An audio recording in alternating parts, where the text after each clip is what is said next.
Okay, everybody, how's it going? Welcome. Happy holidays. What? Oh, all right. Well, I guess we're here. Hi, welcome. Merry Christmas, Happy Hanukkah, whatever you celebrate, or if you don't celebrate anything, happy day off, I guess. Welcome. And so, as you can see, it's been a light week for streams. I was supposed to go out with my buddy tonight. I guess the bars are open.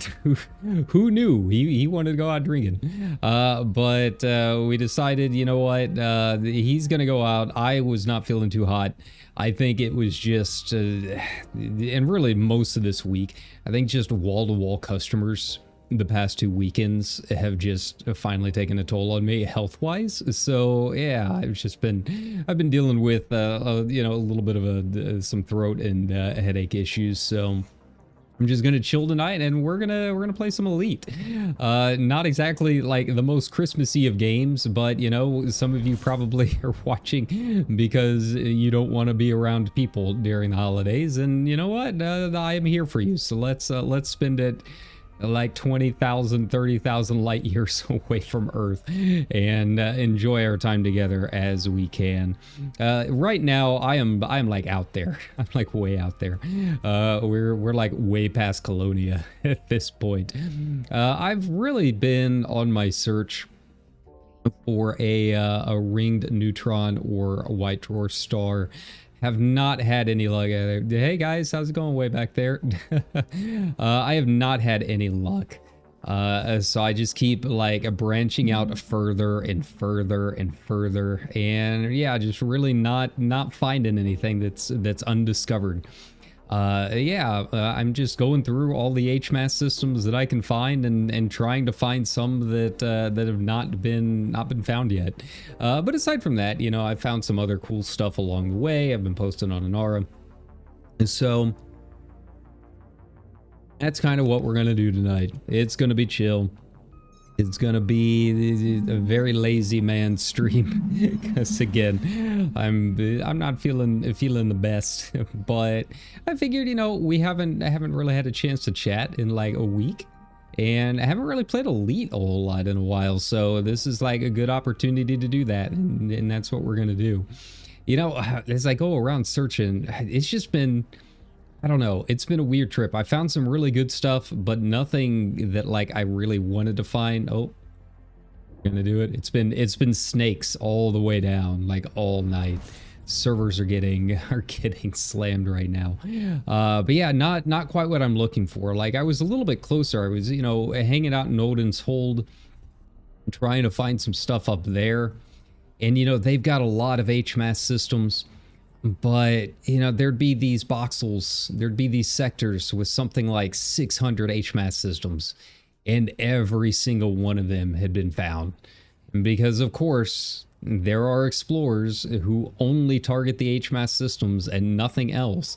And they're not satisfied with finding one cool thing, they want to find them all and leave none for the rest of us. So, yeah, I wouldn't be so annoyed if they at least uploaded all of this stuff to EDSM, because that's what I'm really using to see what systems have been found already, is whether or not they have coordinates in EDSM.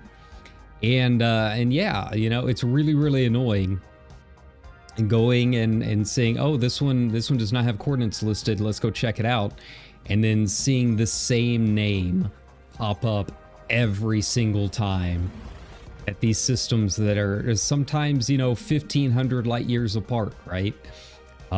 So yeah, we're gonna keep branching out. Like Obviously, that's kind of what I'm doing right now is I'm targeting the HMAS systems, but like once I find what I want, I'll probably stop and actually go do some of the other stuff that I've never had a chance to do. You know, go out and check out Beagle Point or go explore some bits around the rim and yeah, you know, little things like that. I have not really had much luck. I am having a little bit more luck here, but I'm not like as close to the center as I was. But yeah, you know, if that's what you're gonna do, is just target all of the HMAS stuff, like the find be that way, but at least upload it to EDSM. So like the rest of us know whether or not we're wasting our time, right? But yeah, if I can ever find my own ringed pulsar, I'll probably call it then, and then, you know, go do some actual exploration and exobiology and find all of the smaller things out in the galaxy. But yeah, aside from that, you know, it's been a good trip. You know, this time around has been very different because the last time I came out this way, out towards Colonia and all that, I did not have my fleet carrier, but now I do. And yeah, it does make a world of difference. Not necessarily in the range, because honestly, with the Mandalay, I'm so much faster getting between systems with my Mandalay than I am in, you know, lazy boating it in a fleet carrier that takes forever to jump. But just having all of my ships, like I can actually do things out here now. You know, the tritium so far, I'm still doing okay. I should have enough to at least get back to Colonia. But yeah, if I need to stock up a little bit, you know, now I can go out and I can mine for a little bit. It's very slow and inefficient, but you know, I'm not going to be stuck, right? Like I have options if nothing else.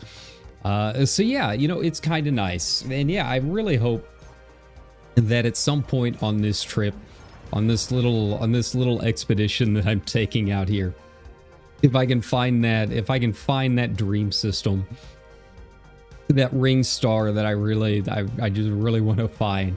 And then yeah, I'm excited to go out and eventually, you know, try and find some other things. You know, I wouldn't say no to like a Jolly Green Giant or something like that. For whatever reason, this trip in particular, I found a lot of eggs. The egg-shaped planets, like giants, like huge gas giants, and that have a rotation of like 5 hours. And yeah, I mean, even in the FSS scanner, like they're straight up eggs, and it's kind of funny. They're kind of neat. Like, I'll be honest, I'm kind of sick of seeing them at this point. I found probably 3 or 4 at this point, compared to like none on any of the other expeditions I've done. But yeah, it's been kind of fun. Yeah, you know, I'd like to just get this big dream system out of the way, just knock it off the checklist. And then yeah, try and go explore some of these other regions, try and find some other cool things that I've really kind of been ignoring. As you can see this time around, because I'm just trying to zip from system to system, I'm really not spending a whole lot of time scanning in the middle of these little routes. You know, I'll take a look and see if there's like an Earth-like or something like that, but if there's not, then I've mostly just been ignoring it. I'm checking the nav panel though, because as far as anyone knows, I don't think it's ever been confirmed just because there's not enough of them to really know for sure.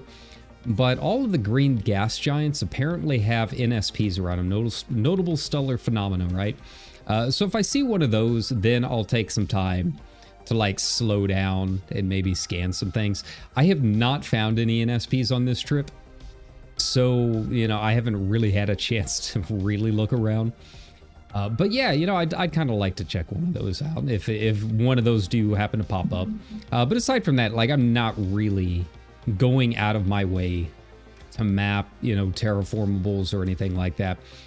You know, my thoughts on exploration really kind of depends on my mindset. If I'm doing it for money, then it's going to be very different than when I'm trying to do it to actually find and screenshot cool systems, right?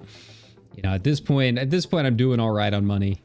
I can keep that carrier up for a while with 3 billion plus another 2 billion, 2.5 billion that it's already got in its hold.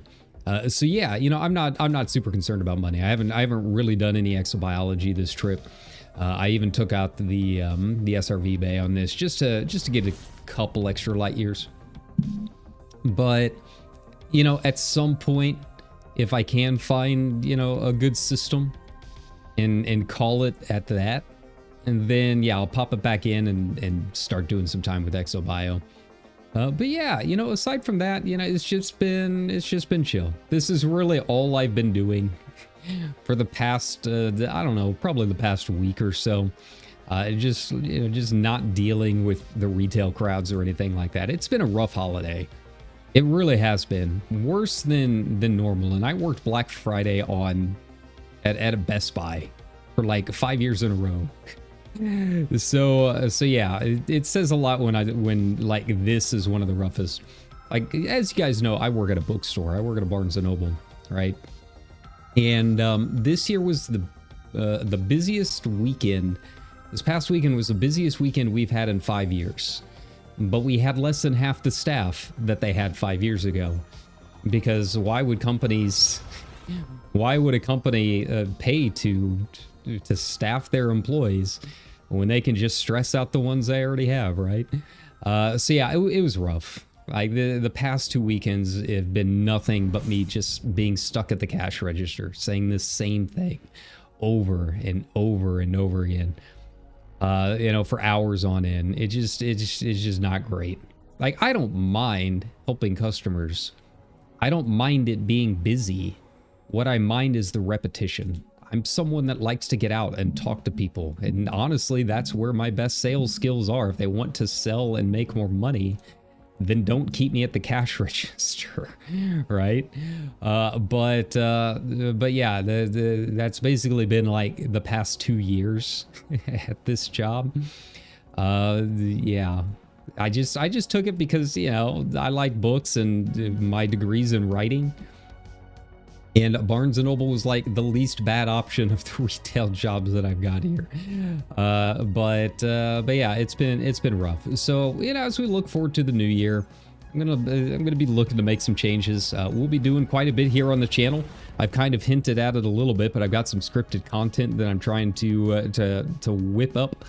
It should be fun. I don't have an ETA on it or anything like that. You know, I mentioned it in my interview, which, by the way, if you haven't seen my interview on Eric Loy Interviews, his channel, go check it out. I was really appreciative that he reached out to me. And yeah, he's been doing this really cool project where he's reaching out and talking to pretty much every VTuber he can contact. He's got something like close to 400 interviews at this point. It's absolutely nuts. But yeah, it's a cool little channel that he's doing, just little 30-minute interviews with indie VTubers.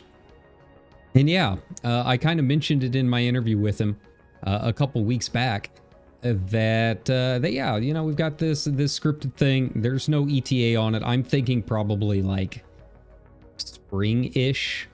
The script itself is coming along fine. I've got a lot of ideas. They'll just be like little 10 to 15 minute things.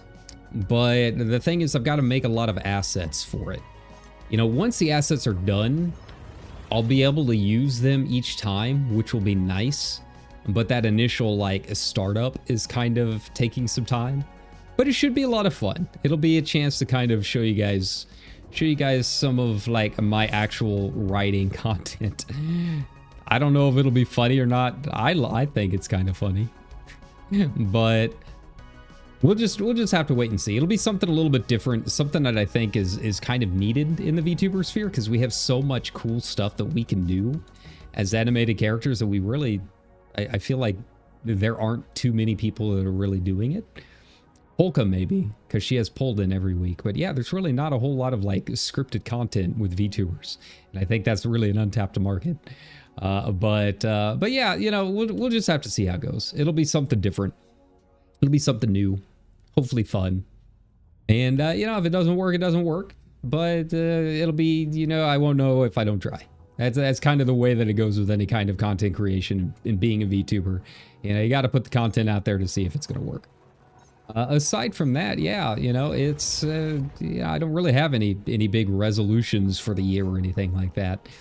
You know, I feel like this year we did really good. You know, we hit our 1,500 subs, which I'm very, very happy with. And thanks for everybody that has come and contributed to that. And I hope the channel is still fun for you. You know, we do a little bit of everything here, right? But oh, my carrier jump is complete. All right, we got an undiscovered one here. No big ring. I have a lead observatory on, so it'll tell me if it pops up with like a big ring or anything like that. But aside from that, yeah, you know, I think you know, this year was really good, and I just like to keep it going.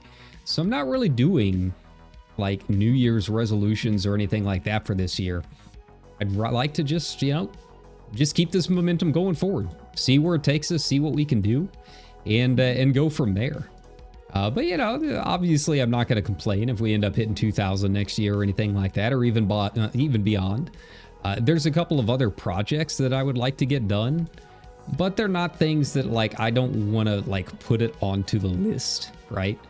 I don't want to make a guarantee or say I'm going to do this until it's actually like in the works, right? You guys have seen how I get. I'll say, hey, yeah, this week we're gonna be doing this and this and this, and then you know the week goes by and it's like, oh yeah, he's playing more Infinity Nikki again, isn't he? All right, well I guess that's how it's gonna be. So yeah, I'm not gonna make any promises for anything, but I think some of it should be kind of fun. We'll just have to see how it goes and yeah, just kind of keep doing our thing. That's my resolution for this year is just keep the momentum going. But yeah, you know, I think this year was really good overall. You know, there's been a lot of stuff going on this year. Obviously, there's a lot of stress going around, to say the least. But at least in terms of the channel and helping people maybe escape a little bit of that, I think we've been doing pretty good. I'm pretty happy with it. So yeah, let's just keep that up. 32. All right, EDSM. Another. See, they're all discovered. They're all discovered. There we go. The problem is the stuff that I want to find only spawns in these types of systems. You know, I've had people arguing with me in my Discord. Like, how can you possibly say that? It's proc gen, right? I had the galaxy is 4 billion stars or something like that, right? So the reason you want HMAS systems, if you're trying to find like ring neutrons and stuff, is that even though it is proc gen, it's still a video game, right? And the proc gen is made by developers who are very human, that have to implement rules into this kind of thing, right? So there's really two main rules that apply to these big ringed neutron and white dwarf kind of systems, right? The first rule is that what was the first rule? It just kind of tells you where my fevered brain is going this night, right? Okay, yeah. So the first rule is that the primary body of a system, the jump-in point, always has the most mass of that system, right? So it's always essentially the heaviest body in that system. Which isn't necessarily how it would happen in real life, but you know, it is what it is. And then the second rule kind of coincides with the first, is that the primary body, the primary star, object, whatever you want to call it, cannot be ringed. In real life, of course, the heaviest massed body would probably, you know, you could probably get a ring around it or something. Our sun has, you know, the asteroid belt, right? But you know, for the sake of gameplay, they don't want people warping into a system and then immediately hitting a rock. So the primary star cannot be ringed.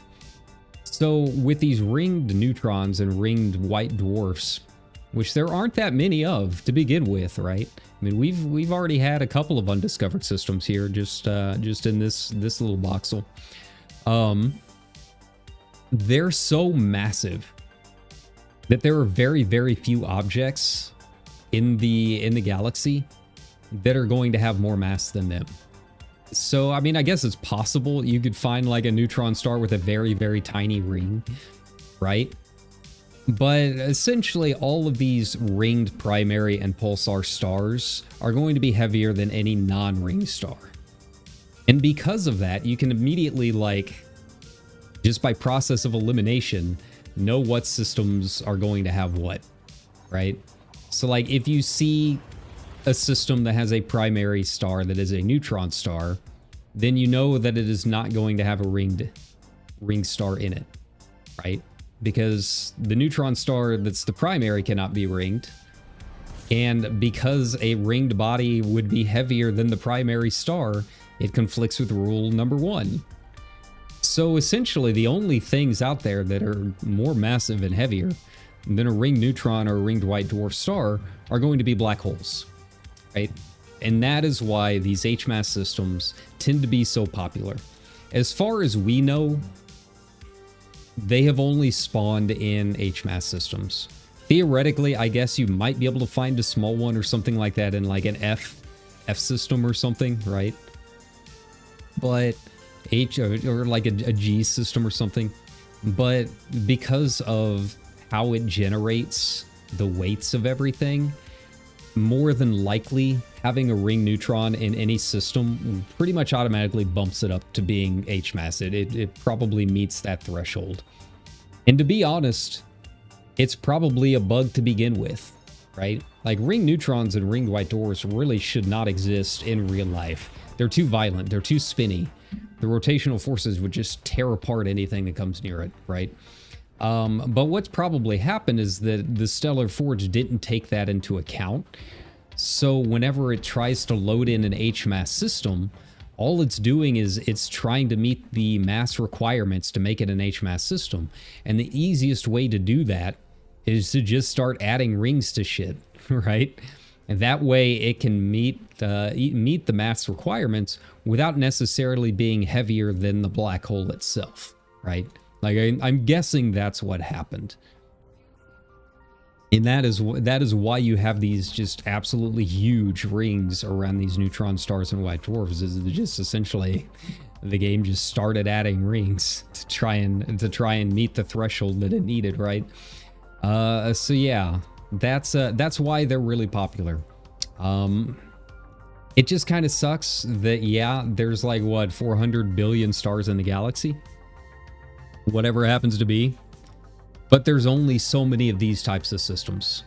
Like I've seen a few systems that have somewhere around like, I don't know, 700-800 HMAS systems.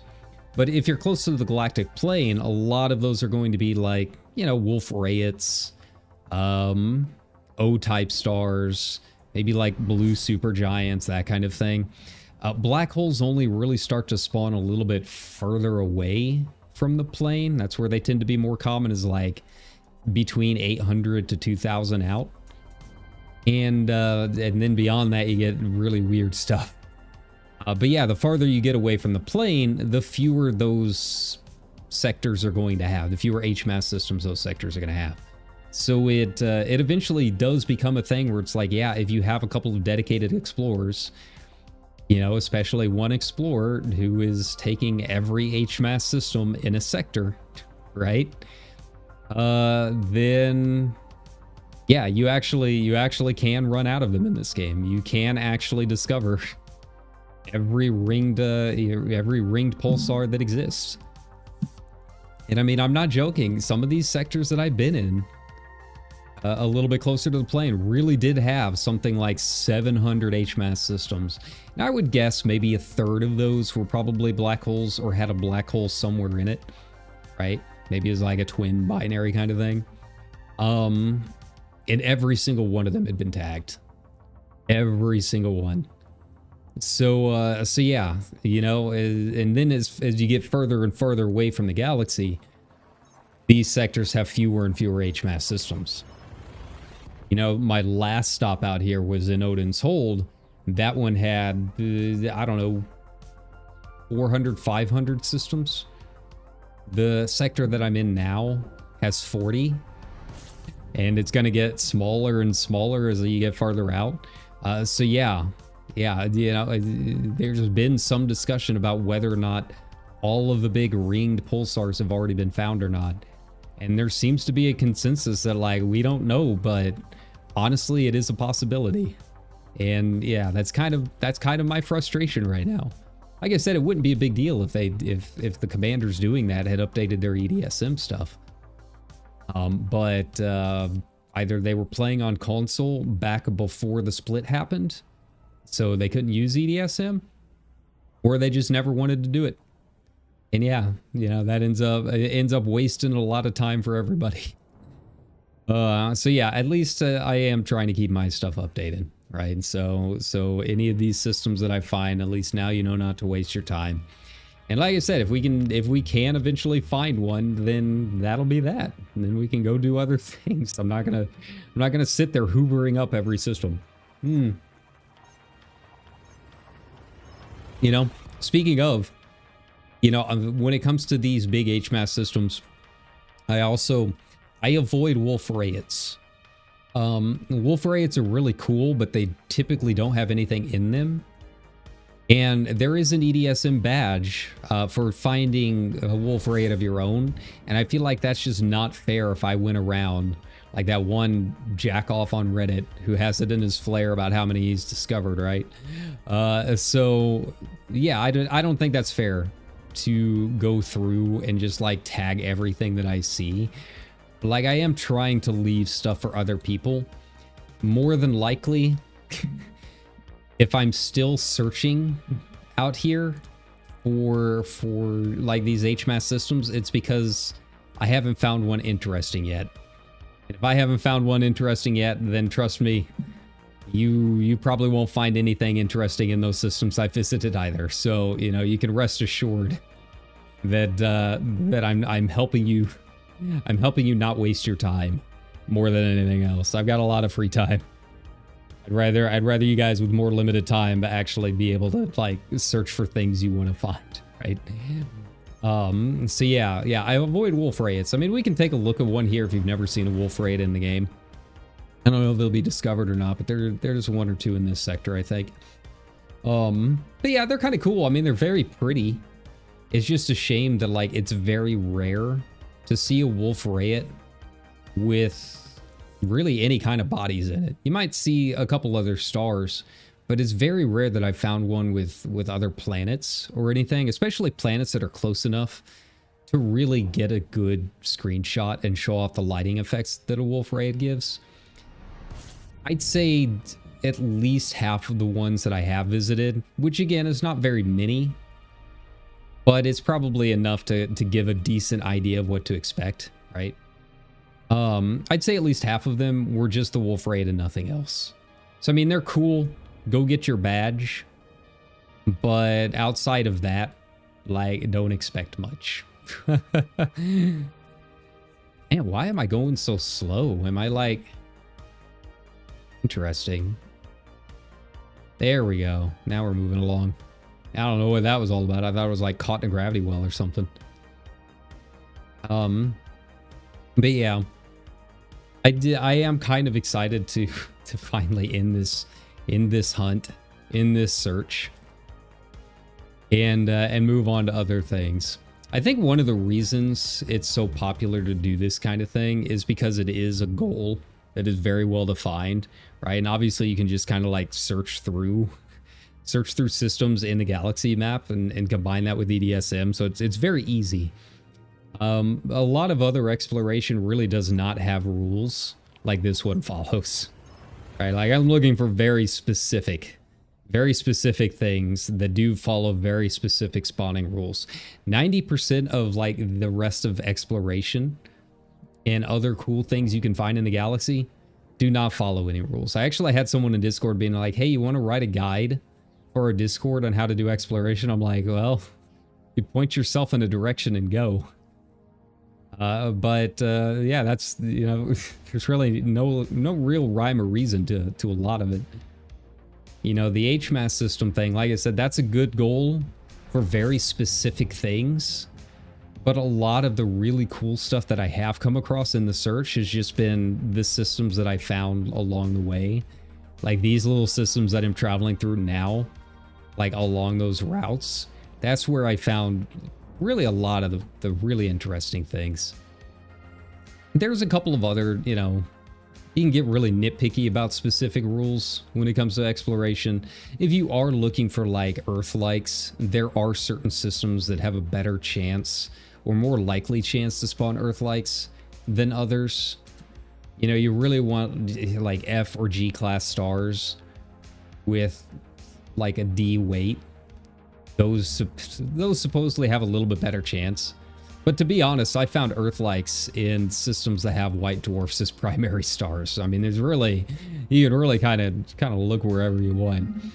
You know, the jolly green gas giants supposedly have a couple of rules to how they spawn, but again, there's really not enough out there to really know for sure, right?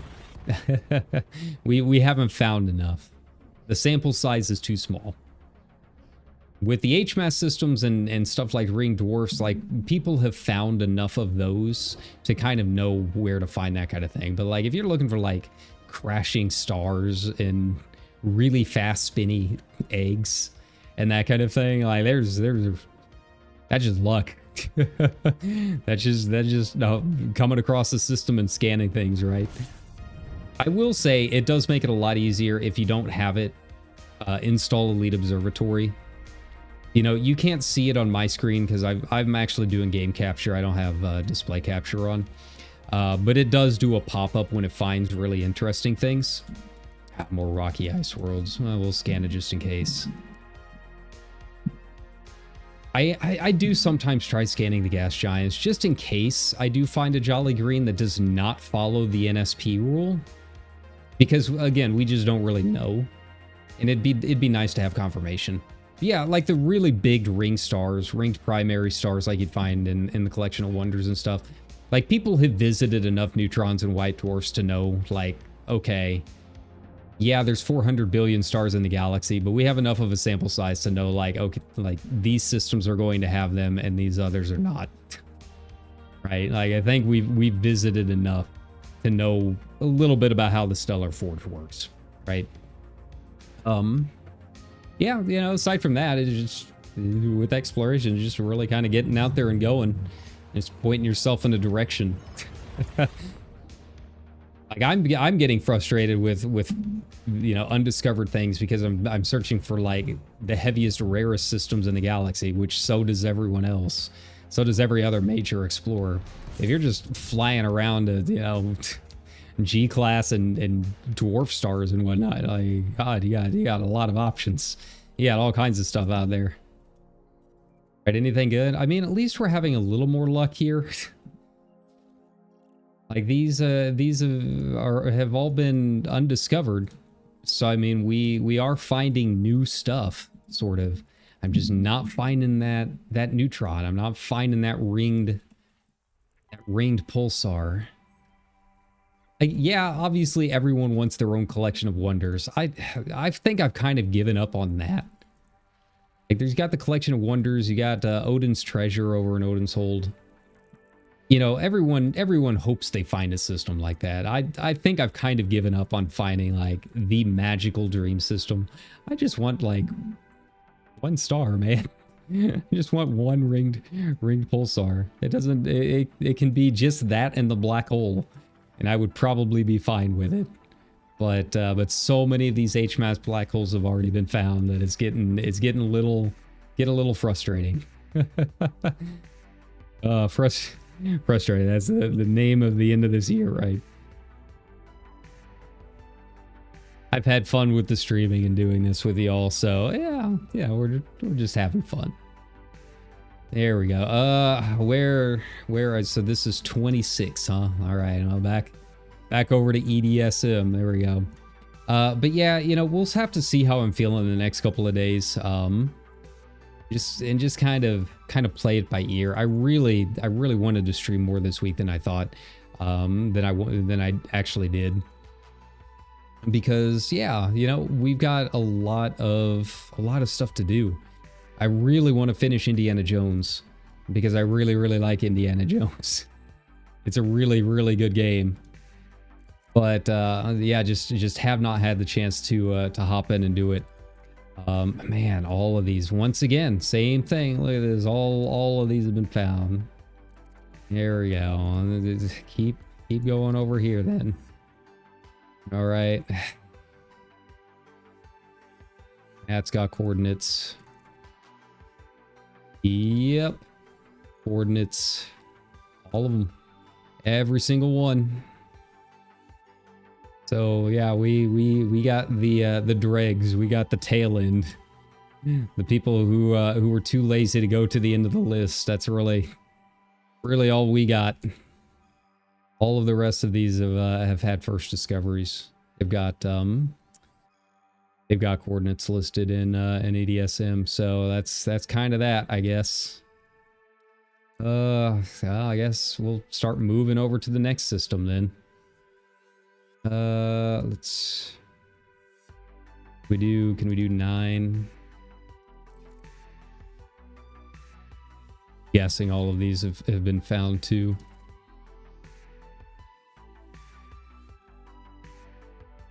Okay.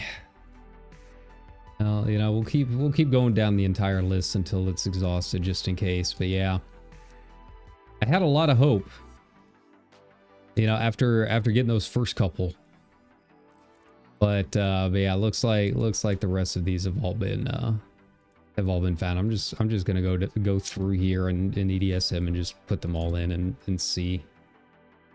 About H1, probably. H1 is like a nebula or something. I don't know what's going on up here.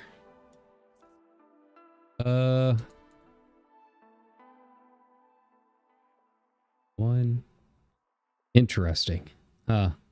See, that pops up and I'm not entirely sure what it means. I'm guessing it's like I said, like a nebula or something like that. But that's fine. All right. Well, where do I want to go next? Like, I doubt going up is going to help me out all that much. Going a little bit closer to the plane, because like if these down here, like way down here, have already been found, I'm guessing they have been up higher too. To be fair, there is like the next box will up a DSSA carrier, so you know things are gonna happen.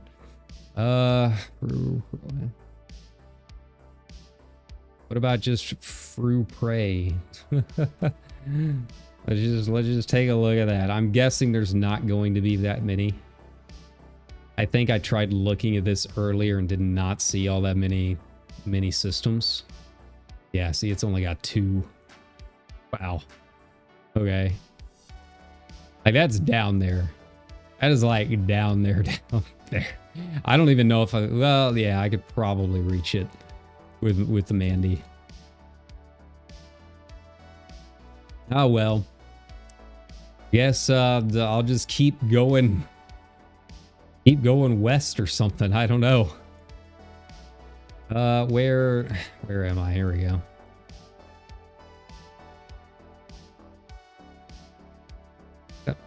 Come on. There we go.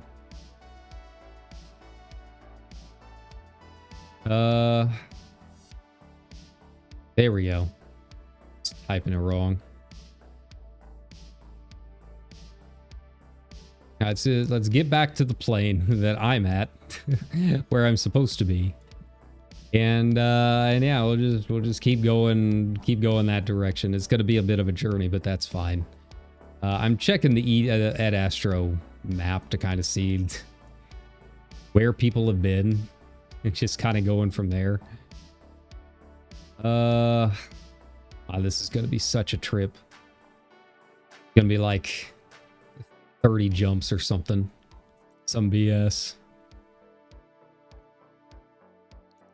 Okay, there we go. There we go. Jumoa. All right, well, we'll just spell that as best we can. Triple A H and see how many we got. Okay. So we've got at least, I'm guessing it's probably going to be like 30, like, oh, 50 maybe? Okay, so we got 52 in here. We'll just find one, try and AAH H52. All right. Well, off we go again. 21 jumps. All right. Well, should we time it? Should we see how fast I can do this? No scanning, no exobio. I'll take a look and see if there's like a Jolly Green or anything like that, and then outside of that, we're just gonna breeze past through these things. Show what the Mandy can do.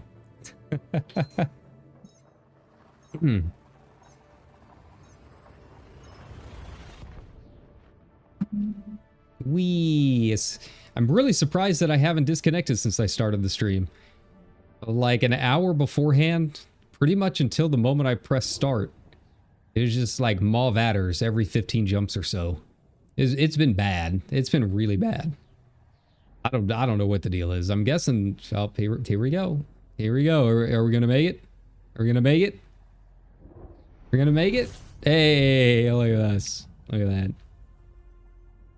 I guess they still use Amazon, which I don't know if that's something they can really like scale.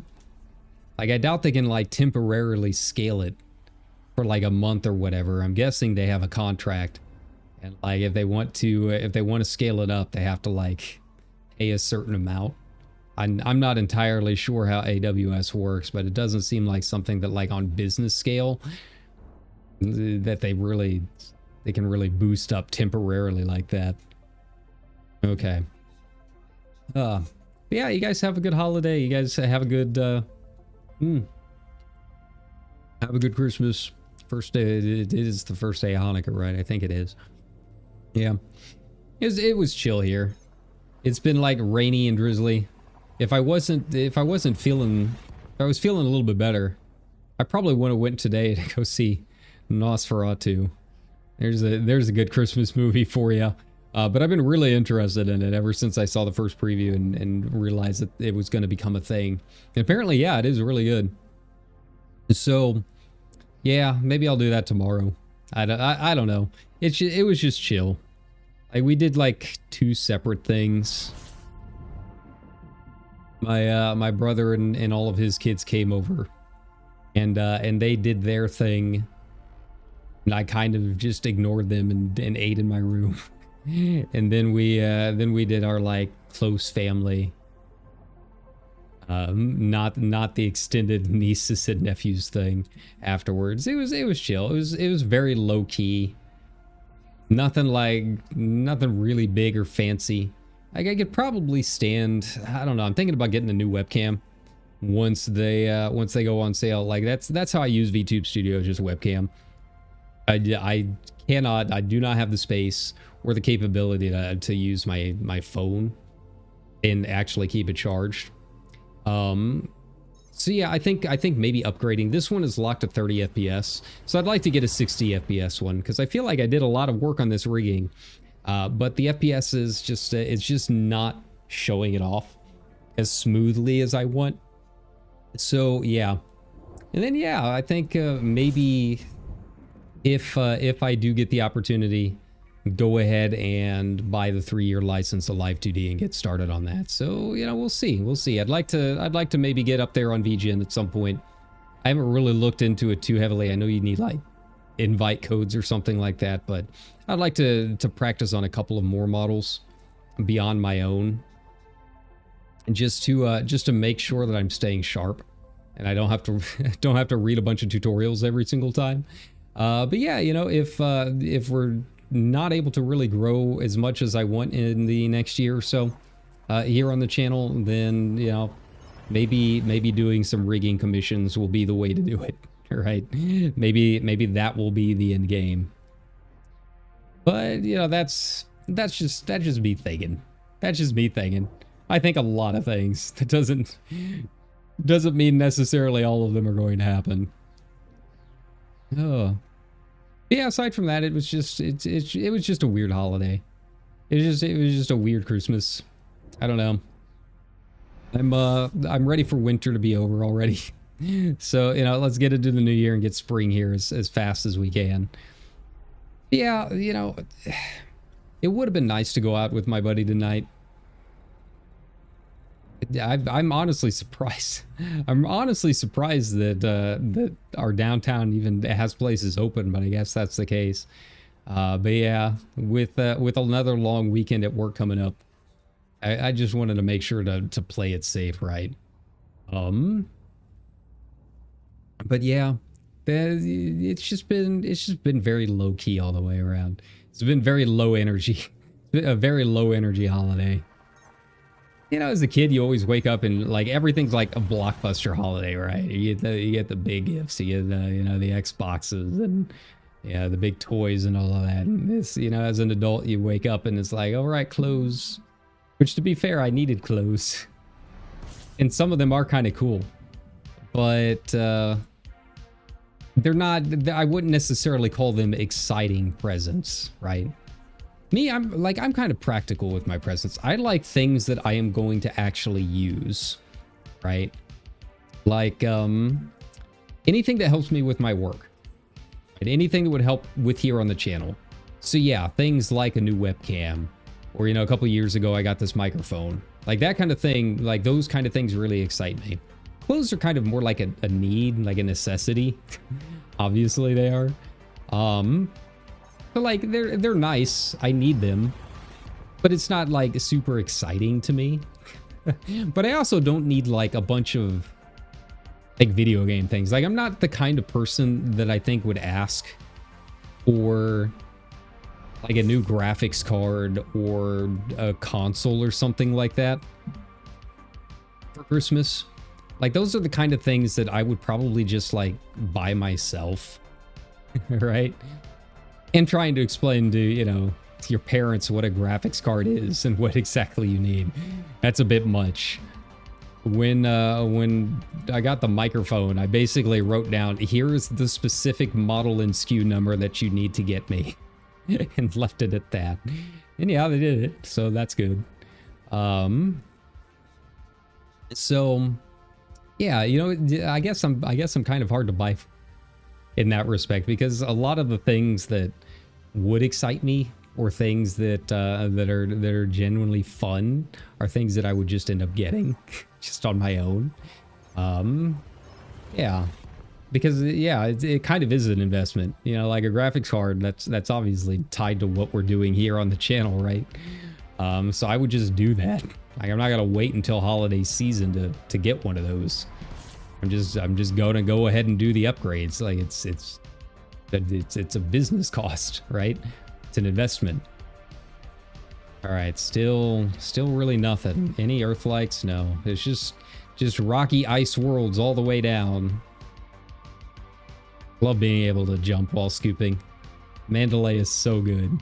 It's so good. I really like it. Now, if I do end up finding that dream system and going up to Beagle Point, I will probably switch back over to the Anaconda. It's...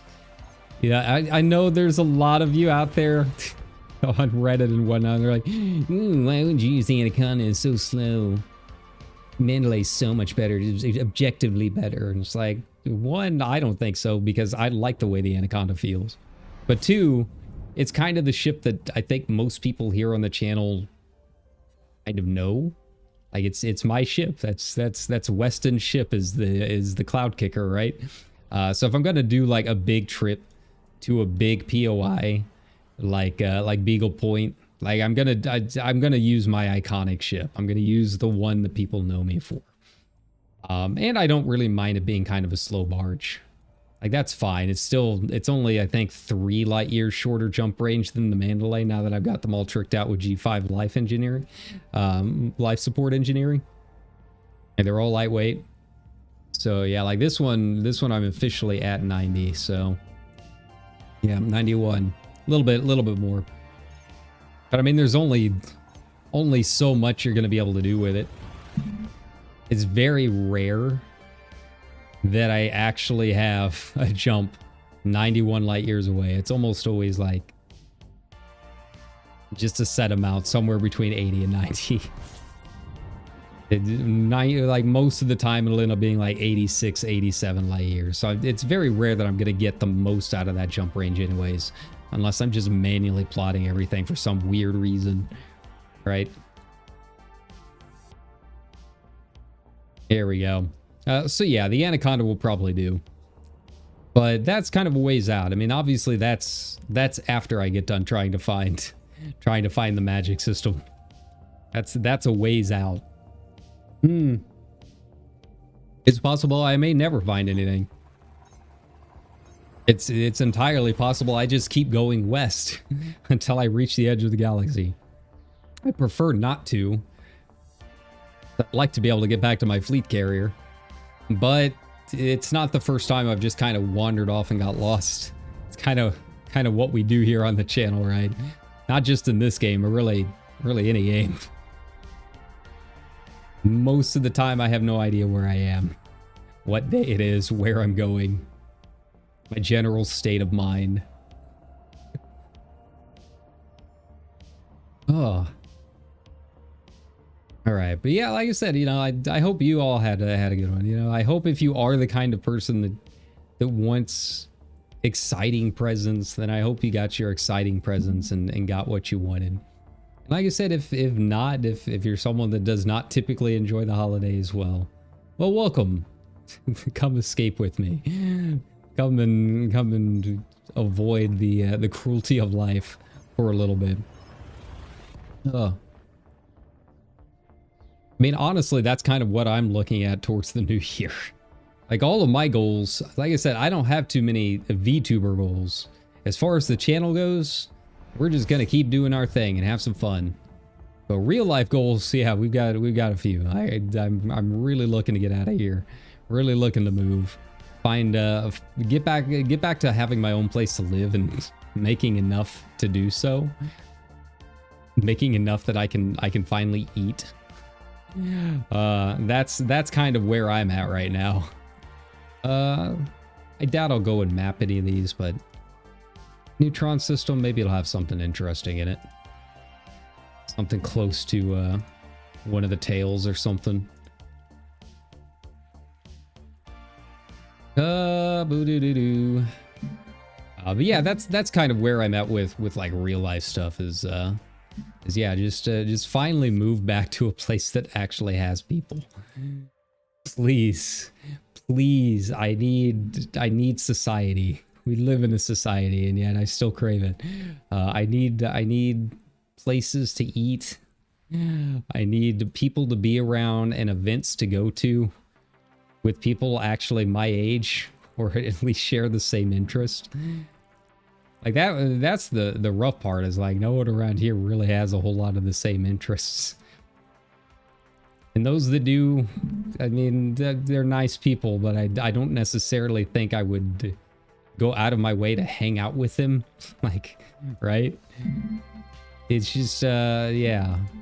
That's life in the small towns, right?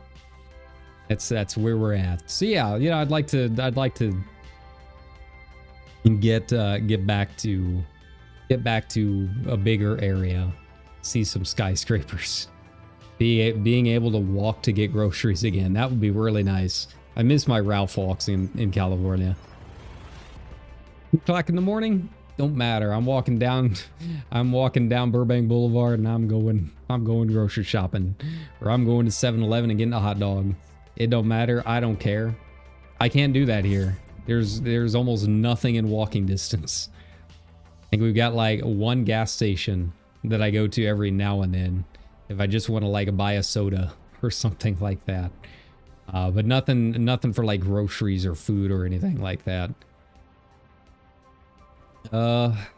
Man.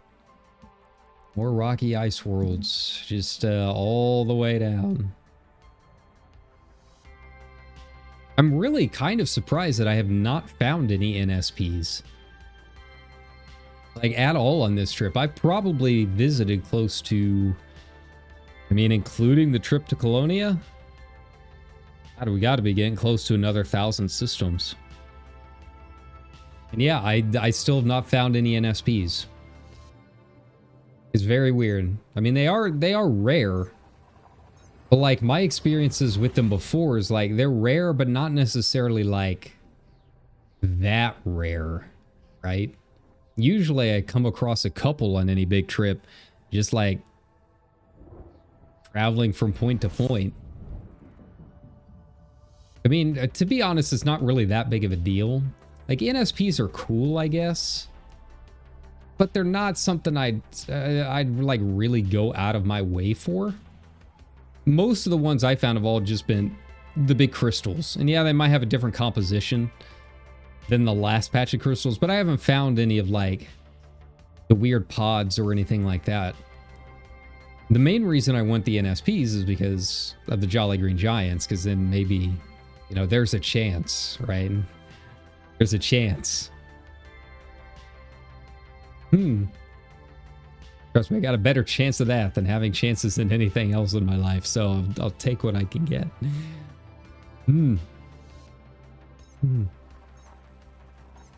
But yeah, like I said, nothing. But then again, you know, I have found a lot of eggs. It's so weird. It's so weird. They're kind of goofy looking. Some of them, sometimes I'll have one that has a really fast rotation, but it doesn't necessarily seem all that egg-shaped, right? Like I had one that had a rotational period of 5 hours, which is really fast for a planet to be spinning around at, right? But it was less egg-shaped than the one that I found that was like 6 hours. The 6 hour one was definitely an egg. That was very, very KFP. But yeah, I would have to assume that things like the type of gas giant it is, or the type of planet it is, the weight and composition, like I'm guessing all of that factors into it, into a point in terms of like how rotation actually affects it. I haven't found too much else like super interesting this trip. I did post on Inara, I did find a black hole and an O-class star 1 light second apart. And that was kind of cool. You're practically full fuel scooping sitting in the lensing field. I posted a picture of it on Inara. But that's really about it. And with the way black holes work, like it didn't have any like cool visuals or anything on it. It just, you know, the O star looks exactly the same as it always has. All right, so we got a close orbit and a fast orbit, but they're not colliding. Orbital period of 6 hours. That's kind of cool. He said not something I'd go out of my way for.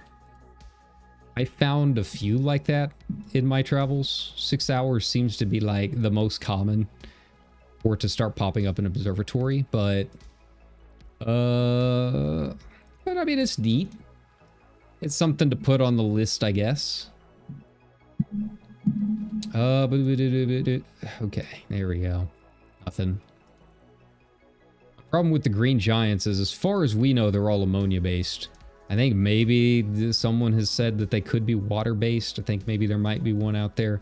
But for now, I mostly just focus on ammonia. Ammonia life giants.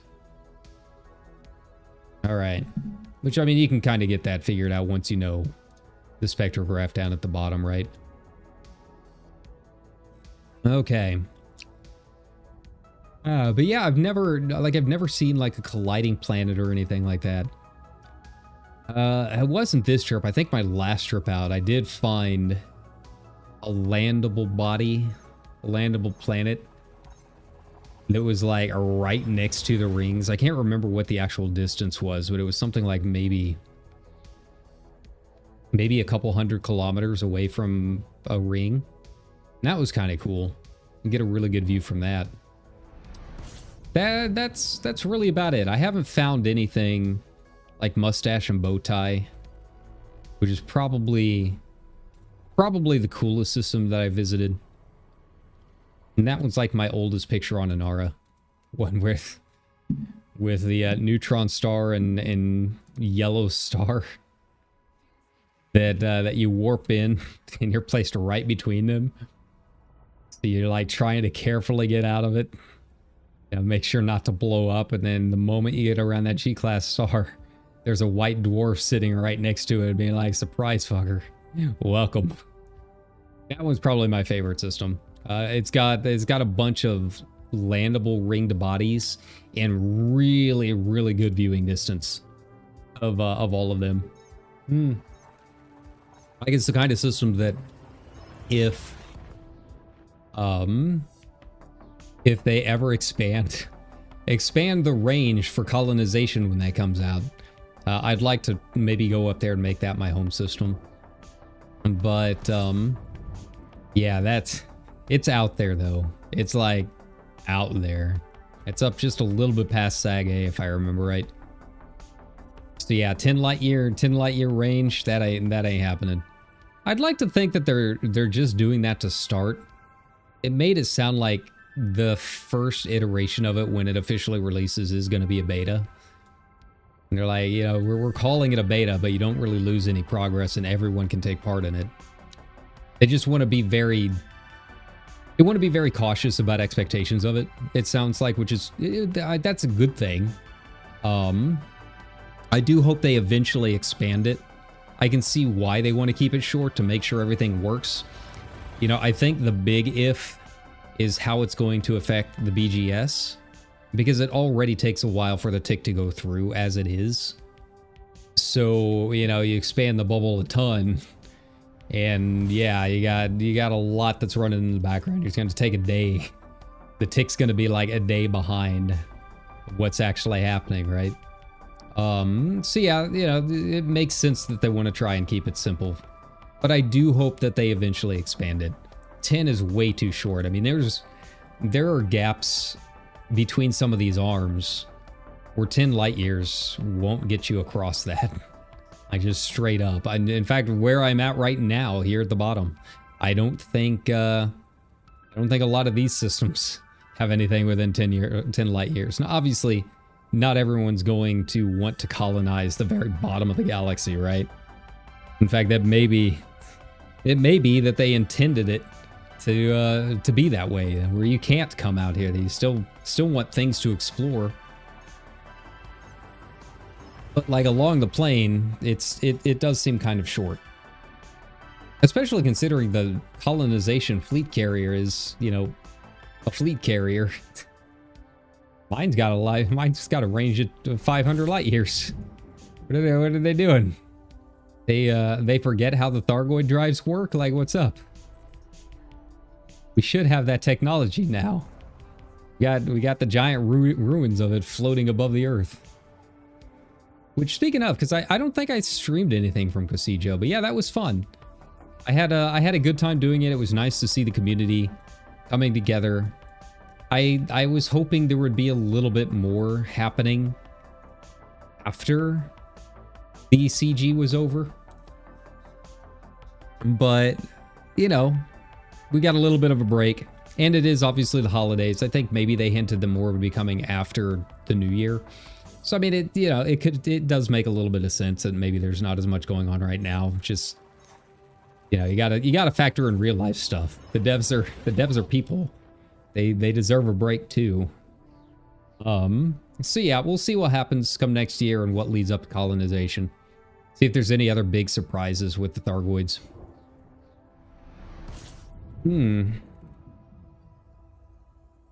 Here we go.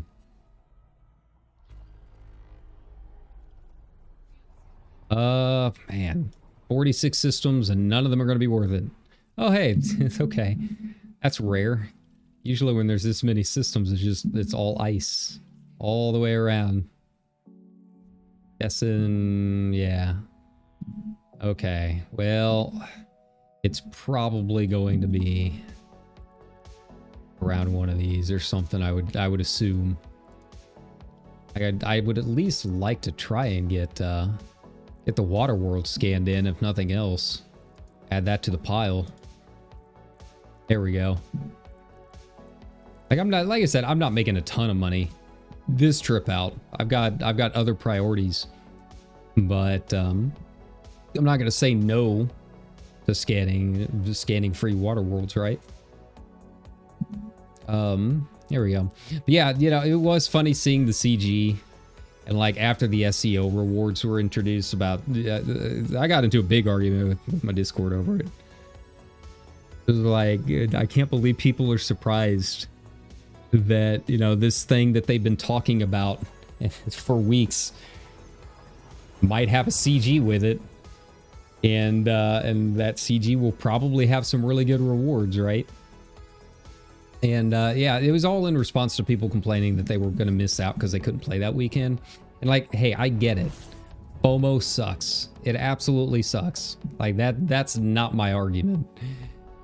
Whoa, whoa, whoa. Ah, it's all small ones. Damn. Well, better than nothing, I guess. Like, trust me, I get it. With the FOMO things and not being able to play or anything like that. But, like, to, like, act surprised that they might have been doing this thing is just... That, to me, did not make sense. Like, you know how the company operates. You know how video game operates. Like, that don't come in expecting it to be anything different than what it is, right? So, yeah. But thankfully, kind of put matters to rest. They ended up adding all of the new SCO drives to the tech broker. They're kind of annoying to get because of the Titan drive components, but you do have a lot of cool stuff there to go check out. And yeah, I added a couple to it. There we go. But yeah, I don't know. I'm just used to MMOs and just video games in general. So like, you know, that's kind of the way the industry is now. Like, FOMO is a big thing. There's going to be timed exclusive things in pretty much every live service game at this point. To go in and get mad that you expected otherwise, like, sorry, I don't get it. If you want to change the industry, like, Elite Dangerous is not going to be the one that does it. Like, I'm sorry. And you'd actually have to, you know, stop playing those games for that to actually change anything. So yeah. But it is nice that they added it to the tech broker. Like, I was very glad to see that. I hope that everyone is happy now, because if everyone is happy, everyone wins. It's a good thing for the game. But I certainly don't expect those kind of things happening, right? I just thought it was especially funny because one of the arguments was like, I can't believe that that they're doing this, and like, if you can't play, then, you know, how am I supposed to stay competitive? And my initial thoughts was, if you're trying to be competitive at a video game, you're going to make time to play. Because if you can't, you're not competitive. I still remember like some of Botan's stories that she's talked about playing Apex for 16, 17 hours a day. I mean, look at how long I played FF14 to, you know, parse really well on some of those Savage fights. Like, trust me, if it's a priority to you to be competitive, you're going to find a way to be there, right? There we go. I don't even know what I'm talking about at this point. I'm just tired. I've got a headache. Okay. Well, I guess we'll just do 51. All right, off we go again. See if this works. 10 jumps. 10 jumps. All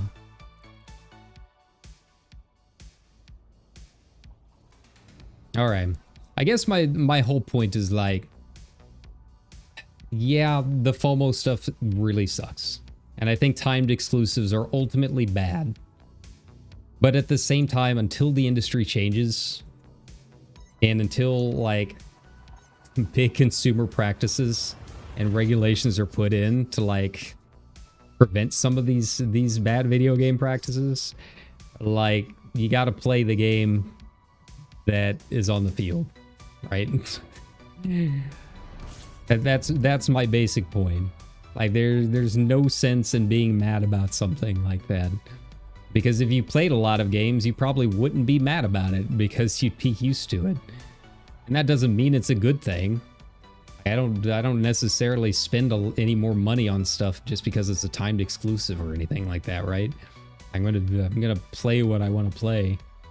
But playing other games and experiencing other things means mentally I am more prepared for those kind of things and less likely to be upset.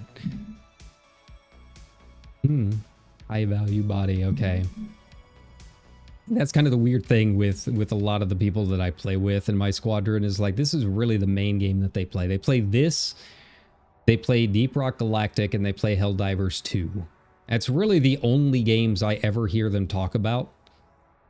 And like the other two are kind of like nothing compared to this, right? Like, they don't play any other MMOs. They don't really play any other games. Few people I think play FF14. So they get really mad when I say play other games. And I'm like, it's not telling you to like,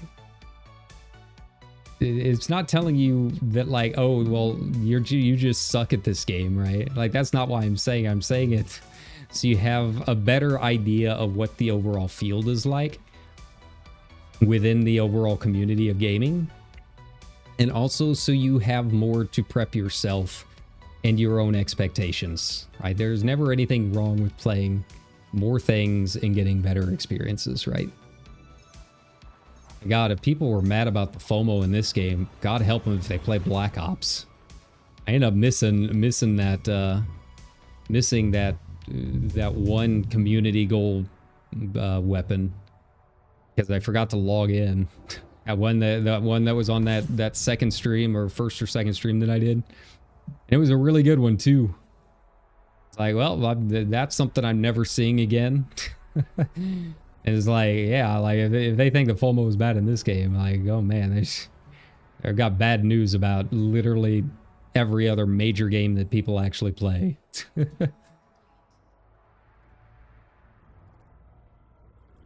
Okay. But, you know, I don't know what I was ranting about because eventually it ended up being a moot point anyways, which is good. I'm glad they added it to the tech broker. It'd be nice if they went back and added more stuff that used to be community goals to the tech broker or the ARC store. I mean, I don't really have a problem with FF14 style of doing things. You know, you do the holiday event, and then if you miss it, then you can buy it for real money later. I know some people are just absolutely against all cash shops, no matter what, at any time. And I'm like, all right, well, you just keep being angry, man. I don't mind cash shops as long as it's done well. And I think FF14's is pretty reasonable overall. Here we go. You know, I think it is always good that people at least have some way to access old things. Like, it doesn't need to be 2008 era WoW in every single game. But honestly, I know there were like some railguns or something like that were supposedly really good, that were a CG reward, and I guess those are no longer available. But honestly, to be completely real about it, like, there's really nothing in this game that I feel like is like super necessary, right? Like, these new SEO drives are really good, but at the same time, I feel like if I did not get them, I wouldn't be missing a whole lot because I was already getting really good jump range to begin with. The fast boot's kind of whatever. I'm not going to be doing a ton of combat where I'm going to need to do like fast booting, right? Like, that seems like it's very much a specific Thargoid or PvP combat kind of thing, right? So it really just seems like a lot of the people complaining about staying competitive are just like your grognard PvPers more than anything else. And you can safely ignore anything that they're saying because the PvPers are basically the worst people in the game. They might be skilled players, but they're not good people. So, you know, I'm not really going to worry too much if they're mad about missing out on something. But everything else in the game, like, yeah, there's things that will make a job, you know, a little bit easier or something like that. Maybe give you a little less work. But I feel like I was pretty much able to do all of the things that I wanted to do in this game anyways, without any of that stuff. Like, I only joined a year ago, pretty much as of today, I think. Maybe just a little bit after the new year. I can't remember. So yeah, there was there were a few old CG rewards that were apparently really good that I've missed out on, and I feel like I really haven't really missed anything from it. Like, I'm still able to go through. I can do high CZs and has res and pretty much all of the other stuff that I want to do in the game. There's really no part of the game that I I can't take part in and do pretty well at. So, you know, I think it's a little bit overstated in terms of like power creep. I think the handling on the new ships and what they do with the SEO drive is a lot more powerful and a lot more overtuned than like adding 2 light years and fast boot to your drive. Just in terms of how things are going to happen in like actual real time. In a lot of the situations where you would need to do either of those things, like could be, you know, improved upon by just playing better, right? Just press your buttons, bro. That's all you gotta do. That's really all it comes down to. You don't have to spreadsheet your way out of it. Just play better. All right. How many, I completely lost track of where I'm going. How far out I am. Hey, an ammonia world. I don't see too many ammonia worlds. Here we go. Oh, that's a water world. No, it's just like right on the border there. All right. And how many? Oh, 4 jumps. Okay. I should really stop ranting like this when I'm sick. I feel like these rants in my mind have a lot more clarity and structure to them than when I've got a headache and dealing with like a sore throat, right? Don't worry, the sore throat is more like not the vocal cords kind of sore. Still, I'm still able to stream. We'll be fine. Don't worry about it. But yeah, typically I feel like I have more focus. I don't know. I'm just yapping. Whoa. Hello. Realized we were jumping into one of these. Okay. Is that really my first B-type star in this region? Huh. All right. That's cool. I am a little sad whenever I look at screenshots from Legacy versus now, because I feel like a lot of the lighting effects were so much better in Legacy. Nowadays, like, yeah, that star is really cool and it's like blue or purple, but if you actually go and land on something and try and get a good screenshot of it, it's just regular white light. Nothing fancy, nothing cool. It's just a regular old star as far as anyone's concerned. Ugh. Maybe I should hop into like Legacy, like actual Legacy. I don't know if you can on PC or not, or if you have to have the console version. But I think that would be kind of cool to hop in there and just go and take a look. The other thing is, though, I don't know if Legacy would require making a separate account, because I doubt they would let me just switch back with like when I'm sitting here in a brand new ship, right? I don't think that's how it works. Here we go. Ugh. All right, we're almost there. Come on, please be the one. I would like to explore other things. I'd like to go elsewhere in the galaxy and far-flung corners, and not have to worry about whether or not that section or that region has enough heavy systems to be worth it. Just let me go and find things. I can't do it until the hunt is done. You guys know me. You've seen me play MMOs. I very much have a goal and try and get it done at all costs.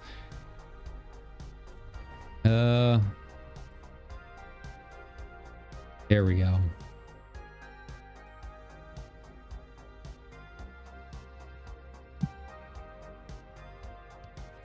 All right, here we go. Is this going to be the one, or is it going to be discovered again? Feel like, I don't know, I've got a good feeling about this system, but at the same time, with having so few HMAS systems to begin with, it also means people can clear them out faster. So I always get a little worried. But you know, there were people talking about this on Reddit the other day, where like sometimes the places you try to avoid because you think they'll be busy everyone else is avoiding because they also think it'll be busy. And it ends up that that it's got a lot of stuff. So who knows? Who knows? Nothing. Nothing at all. Okay. Got one giant. And these black holes are definitely interesting though. Like facing out at the black, like it's kind of wild. Like it doesn't really have enough to do the whole lensing effect, right? There we go, man. Getting neutron stars and stuff, but no rings, no rings. How many times have I said that over the years? Don't act like you don't know what I'm talking about. You gotta have the ring in there. You got a hole, you gotta have a ring. That's just I don't make the law of the internet. All right, well, down in the next one then. All right, H5. Ow, okay. H51. Let's see if this can reset it. There we go. Yeah, it's this thing is not the best of search tools, to say the least. It's very not good. Really all I can say about it. It's just not great. Like it automatically, like it wants to auto delete every time you click on it fresh and start new. And like you have to click on a system once before it will start bringing up the pull down list. It's very weird. I don't know what's going on with their search tool. I feel like if there was any quality of life thing that they could work on, it would be really nice. Make a better search, like a galaxy map search, so it's not so finicky. But you know, at the very least, we've got some luck here. We're having a good time. We have found a couple of our own systems, which is good. Nothing super stellar yet. Get it? But at least there's promise, which is more hope than I had. All right, I'm not gonna worry too much about actually going in and looking for Earth-likes here. Let's see how fast we can clear these 11 jumps. So there we go. I don't even really need to scoop all that much, to be honest. Look at that. Look at that jump while scooping. Ain't that special. But yeah, I'll check the nav panel for NSPs, and then outside of that, there's enough G and F class. There's enough of these types of stars in the galaxy to cover me for all time. I'm not super concerned. I wanna get there and start really, okay, there we go. Start really plowing through some of these undiscovereds while I can. So yeah, NSP should show up on your nav panel after you honk. I don't think I have had any situations really where I've needed to FSS scan, right? I think all of the ones that I've seen, they're just like there. But you do have to honk.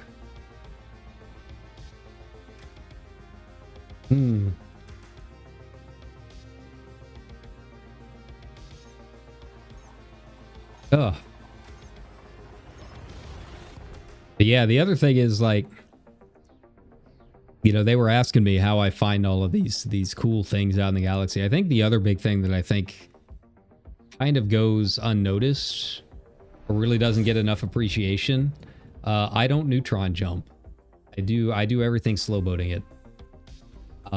Yes, that means sometimes I have had, back in the early days of exploration with me, like sometimes I would have routes that were 300 jumps out, right? But you know what? That's 300 stars and systems compared to however many fewer it would be if I was neutron jumping. Okay, like I do not neutron jump. If I am actually out here doing exploration, like that's systems that I'm passing up. And yeah, And like I said, there's not really rules or anything for a lot of ways that weird things spawn. But you want to give yourself as many chances as you can, right? And I'm just lazy. I don't want to use my AFMU. I think I've got one on here. Oh. I should. AFMUs don't have any weight, so there's really no reason not to. Yeah.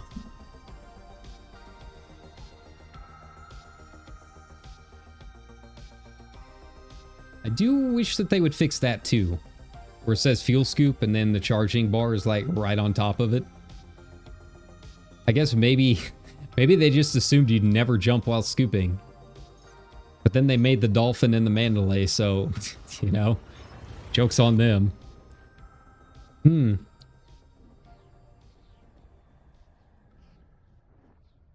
All right. I don't know. I'm feeling good about this sector. Feeling good about this voxel. If I went up a little bit, if I went to the region, if I went to the sector above, up in like the 1500 range, I'm guessing I would not be this lucky. But the fact that I am this far down below the plane is probably helping. Like, I wasn't that far down before because black holes were really kind of hard to find this far down, closer to the galactic center. Like, at that point, you start getting a lot of like O-types, Wolf Rayets, that kind of thing. But out here, it seems like it's doing okay. So we're just gonna keep it as it is. We're gonna keep going as long as I can. But I think if I'm gonna find any sector,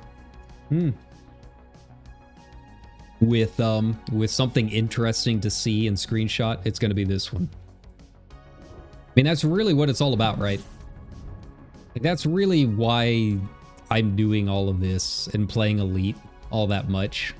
Like, I do really like it, but I feel like it is very much an underrated game.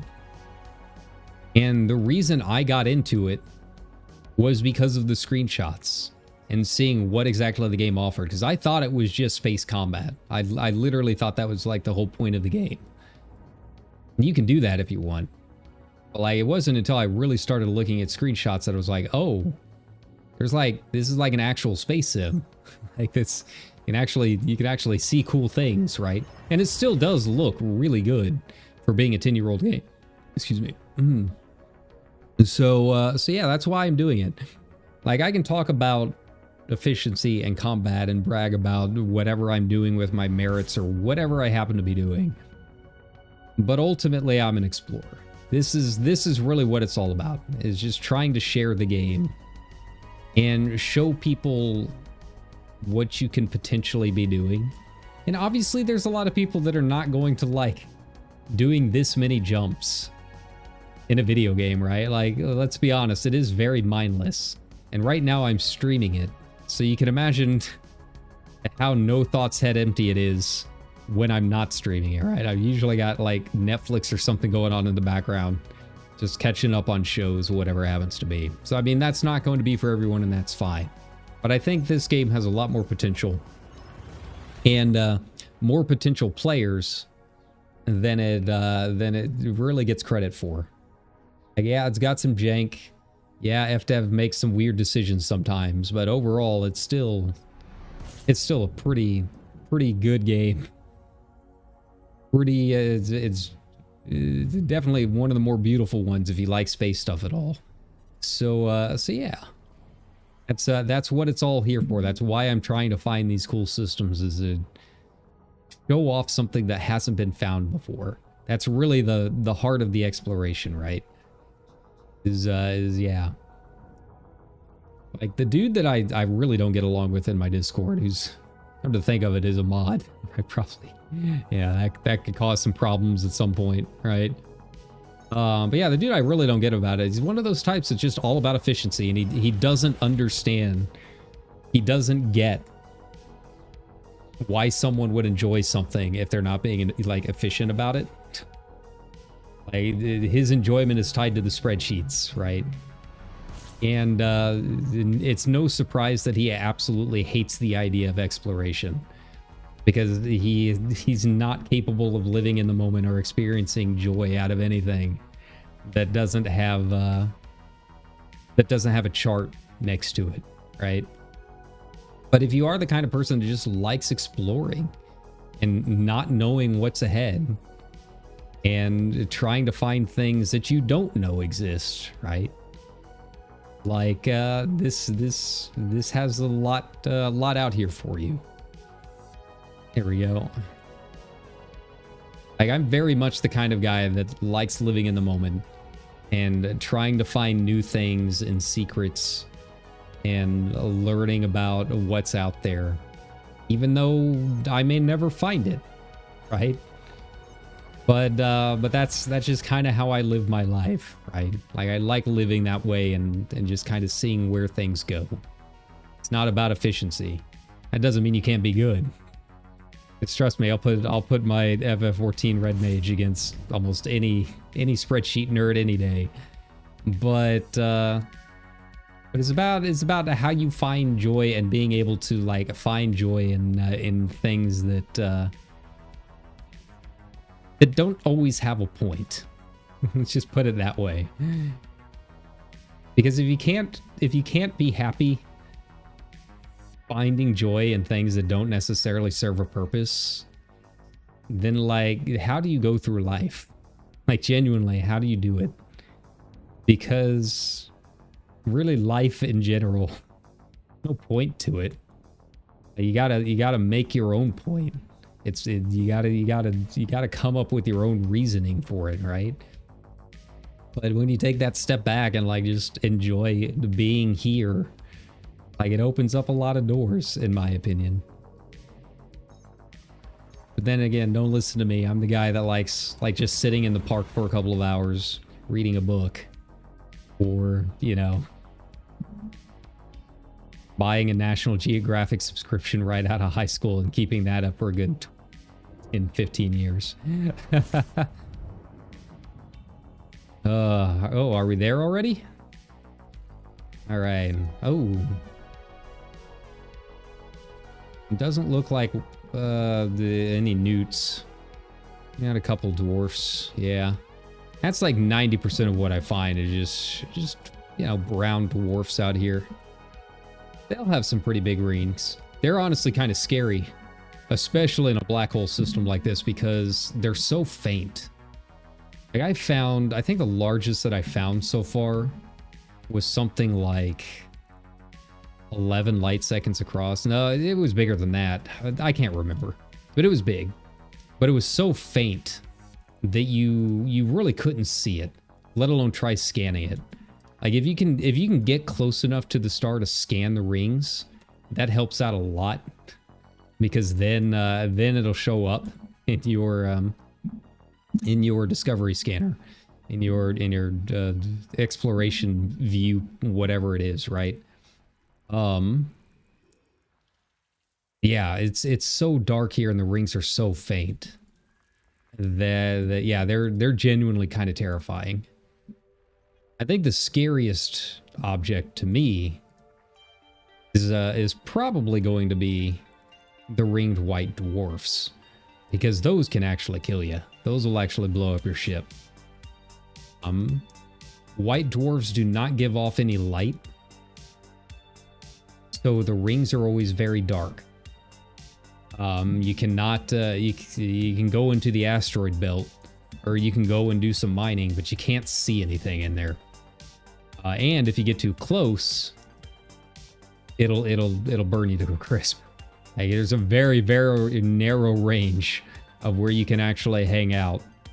And oh yeah, I don't have my SRV on, but yeah, I got some biologicals here if anyone wants to come by later and pick that up.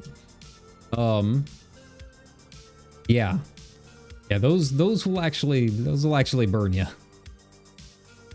There we go. So I am at 50. All right, 4. Let's go. Yay. This one's got a lot. Let's see if any of these are going to be lucky, though. Probably not. But you won't know until we get out there. It's kind of scary being in a system with multiple black holes. Especially this far out, because, I mean, it's black. I can't see anything. Yeah, I think my middle mouse button's starting to go out. I think it's maybe that's what I needed for to ask for Christmas. Get a new Death Adder. Could also be this game too. It's been, I don't know, ever since the Ascendancy update, it's been kind of janky. Whether it's the networking issues that they've had or just other gameplay things, it feels like it's not as responsive as it was before Ascendancy. And I don't know why that would affect anything in terms of my, like, equipment for my PC. But it seems like it's only that, like this game. I feel like I don't have this, this kind of mouse issue in FF14 or anything. But, you know, this one is, I mean, it's a few years old at this point. It's probably time to upgrade.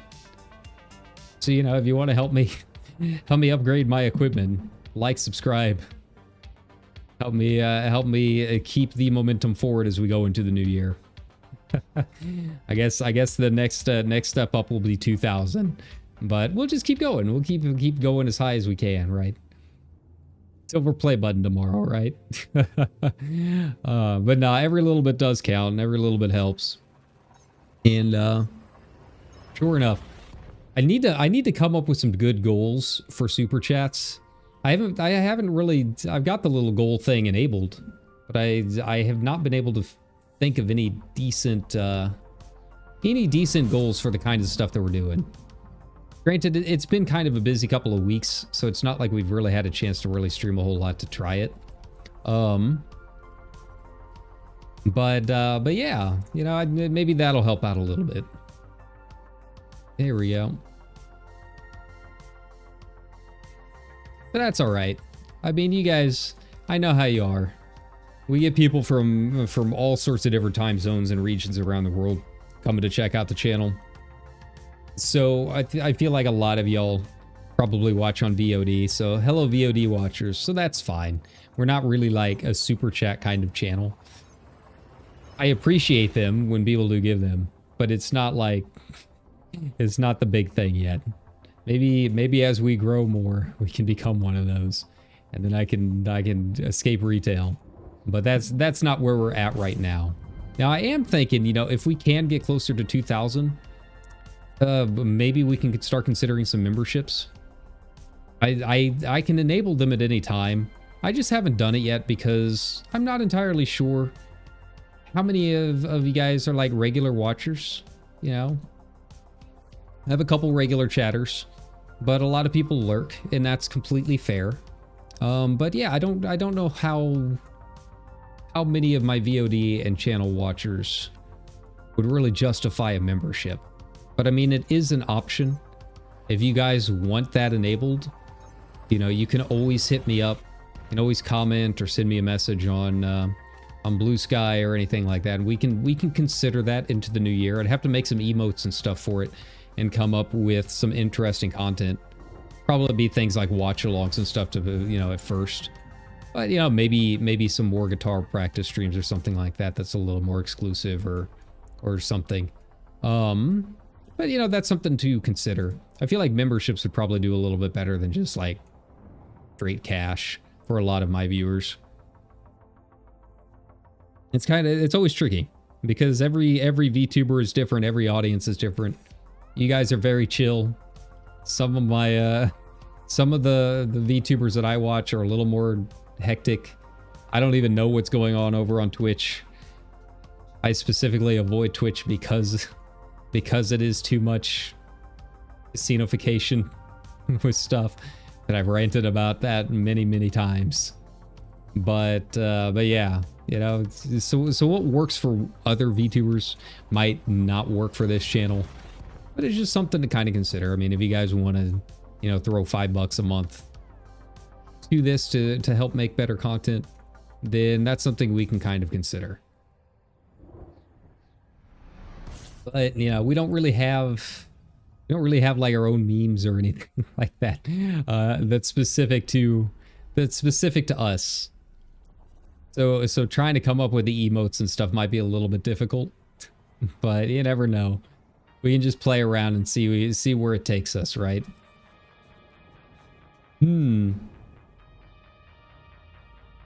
All right. Getting close. I don't know. God, I don't necessarily think I have a good feeling about this system specifically, but I've got a good feeling about this sector. But I don't know. This one had a lot of stars popping up on that list, which usually means people are more likely to have discovered it, because naturally they're going to go with whatever has the most on the list. I don't know why. I feel like the collection of wonders before it was actually found only had like 2 black holes listed or something. It wasn't really listed as we know it. As we know it is today, right? But we'll see. It's just nice having 2 or 3 in a row that have not already been discovered. That weren't already listed on EDSM and had some kind of weird BS going on with it, right?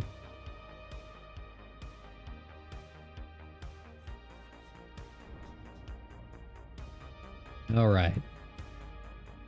But yeah, you know, if we do luck out and get one, then who knows? I gotta figure out what I'm gonna be doing after that. Like Beagle Point, I'll use the Anaconda, but you know, if I decide to go out towards one of the outer rims or something, I don't know. Maybe stick with the Mandalay. Probably stick with the Mandalay. I doubt I'll be doing too much like planetary landing, because again, I don't think I'm going to be doing a whole lot of exobio on this trip out. Like it's a good money maker, but it's also, I don't know. It's not really my kind of exploration. Like I don't think there's really anything special about finding, I don't know, finding Tectonica or something like that. Like exobio is something I very specifically do for money. Right. I scan the plants for the cash. It'd be different if the terrain was unique enough to kind of justify going to some of these planets, but I feel like it's, you know, this is a No Man's Sky. The terrain on a lot of these planets is kind of the same, right? I'd be much more likely to land on a planet that had a good view of something cool happening on the skybox, you know, rings or something like that, to get a good screenshot. And then I would worry about it for exobiology right now. Now, on the return trip on the way back from Colonia, might be a different story. Or to Colonia. I don't really know how long I'm going to stay in the Colonia region. I'd like to go back at some point and start getting some more merits. I've been turning in my my exploration data as I get it so far, just because tritium more than anything. Colonia is rough. There's not a whole lot of ways to get tritium. The only people selling it are selling it at like a 3 times the markup. And even then, it's just a couple of fleet carriers that don't necessarily have like a full stock. Tritium is hard to come by. So you got to pay for it if you want to get it. And yeah, I've been trying to shore up. I'm trying to shore up a little bit of my my funds that way, right? But once I'm good on tritium and know I can confidently get back to where I need to be, it'll be a different story. Whoa, that's an interesting system, that's for sure. SM. But no rings. Still no rings, man. I'm striking out. I am striking out. But I do like this area. I do like where we are at in the galaxy right now. And one gas giant. Sure. Why not? All right. So this was 49. Gotcha. All right, on to the next. Here we go. And then go back in and do it again. 548. That one somehow been found already. 56. That one's probably been found with 3 black holes. Yeah. Of course, yeah, see now I'm seeing quite a few more that have already been discovered. Maybe they just didn't go down the whole list. I don't know.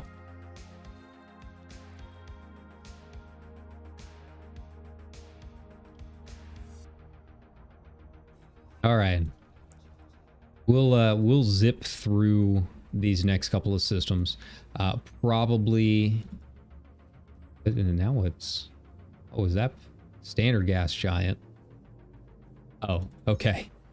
This will probably be the last system I check out on stream. I'll keep doing this and posting screenshots and stuff on Inara. But yeah, I need to make sure that I'm taking care of my voice for this weekend, with it already being kind of weird. But you know, maybe the last one of the stream will be the good one. Maybe I'll get that streamer luck finally, because God knows I haven't had it in the Surprise-O-Matic in Infinity Nikki lately. I just want the dress at this point, and it is the last thing that I need.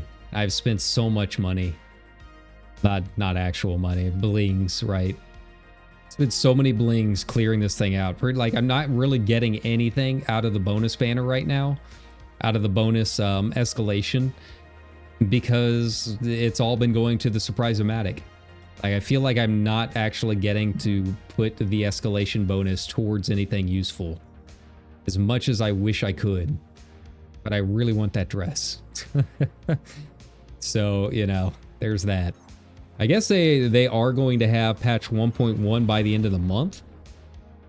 I guess that leaked from Weibo. I think maybe it's Weibo. But I don't read Mandarin, so I just kind of have to take it at the word of other people doing the TL. But apparently they did post something on their official Chinese accounts that they'll be having 1.1 by the end of the month. And if that happens, I mean, we'll be doing some more streaming of Infinity Nikki. I really have not had a whole lot to do in it, because I have no blinks, right? I've kind of explored everything there is to explore. I don't really have enough. I have not had the ability to go and craft more outfits or do more things, because I log in next to the Surprise-O-Matic, and then I log off next to the Surprise-O-Matic in frustration. So yeah, that's why I have not had any Nikki streams. But we'll be back to that once they have some more content, because I do still check it every day. I'm still having a good time with it. It is a very chill game. Also, I'm very surprised at how many people have come to check out the channel from Infinity Nikki. So, you know, thank you very much if you like it. I know it's a little bit of whiplash going from that to this to, you know, Indiana Jones, whatever. But that's what I do as a variety streamer. I play whatever's, you know, fun. We do it all. Yeah, if I do stream any tomorrow, I'm not entirely sure what it'll be. Like, I really want to get more FF9 done, but with the voices and all of that, you know, a lot's going to depend on whether or not my throat's up to it. We'll just have to do what I can with that. There we go. All right, now how many jumps is it? 6. I could probably get it on the fuel tank that I've got, but with us ending in a black hole system, I want to be careful with it.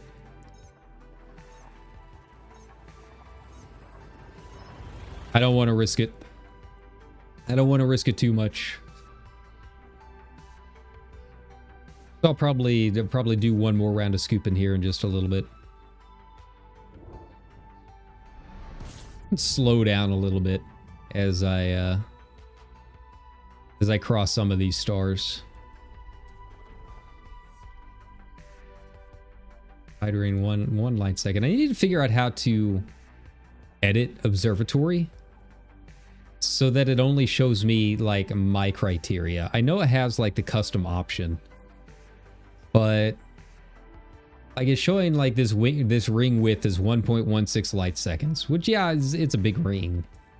But like I've seen so many 1, 2, 3 light second rings. Like only give me a notification if it's like 50. Like I feel like there's really no in between. Either you get a massive ring, or it's just another small one that's like one light second wide. Which, if you've never seen one before, I guess is kind of cool. You know, if you spent all of your time in the bubble, you've probably never seen any of those just huge rings. But after you've been out here a while, 1 or 2 light seconds, like that's tiny. That's nothing. That is not worth me opening the system map to even check out what it is, because it is more than likely a brown dwarf.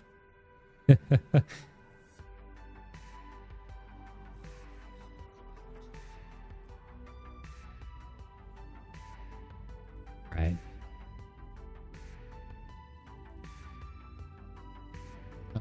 Anything good? Anything good? Come on. Let this be the one. Let's end on a high note. At least give me something interesting, right? Other than just like two massive black holes, right? Like those are the worst. Like you get so excited, it's undiscovered, and then it's just two black holes and nothing else. They just happen to be very, very large and heavy black holes. Like, at least give me something interesting to look at. If you're not going to give me the ring neutron, like give me something weird.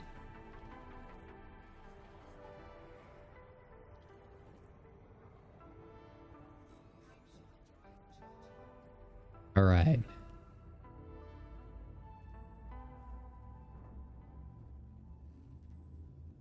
Oh, I'm not going to like the journey back to the fleet carrier after all this either. Like, I've got the tritium to get out here. The problem is it's all in the hold. I have to actually put it in the tritium depot.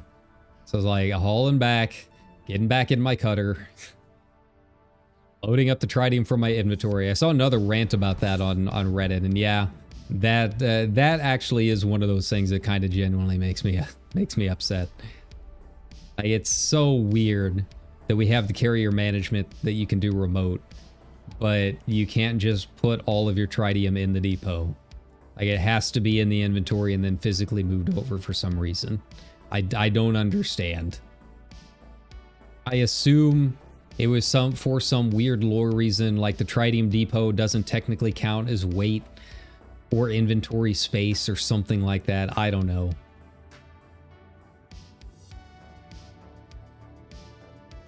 It is very janky. That yeah.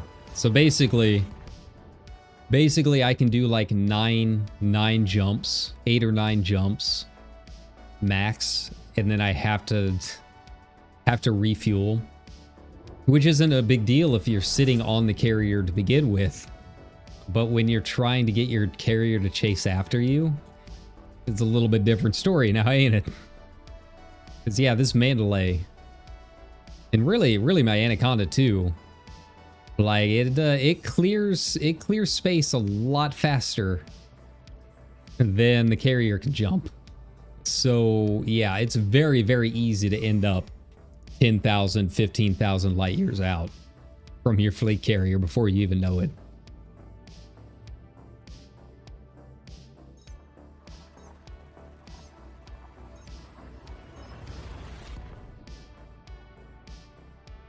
All right, give me something good so I can keep streaming and talk about it. Oh. Move away. Yeah, black holes aren't scary. You can't. Whoa. Do we got one? Do we got one? Do we got one?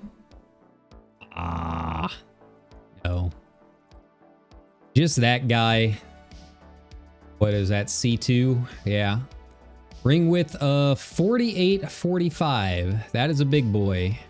That is a giant boy. But you know, at the very least, this this gave me something interesting to look at. So let's get this this system scanned in. Why couldn't you be ringed? That's like way out there too. I mean, not really a big deal in this thing. I can clear 400,000 light seconds with about as much fuel as a single jump. So, you know, that's kind of cool. I guess we can go take a look. I can try getting close to it and see if I can scan the ring. Probably not.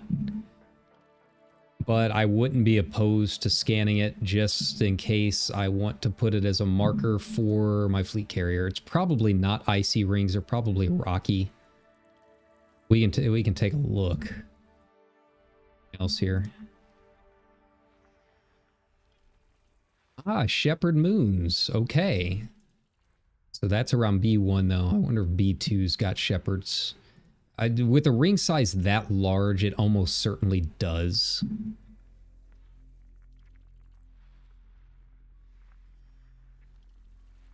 But whether or not it will be worth it, I don't know. Won't know until we get over there. It'll still take a few seconds. I mean, don't get me wrong, it's a jump. Okay.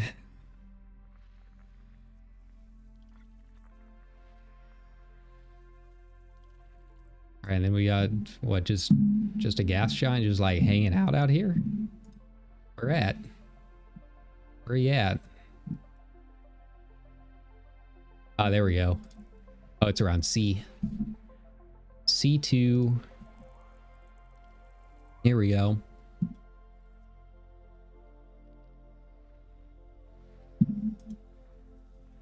Oh, that's all. Oh, okay, there it pops up. I was like, surely that's got to be a shepherd. But only one in a ring size that large. Huh. Interesting.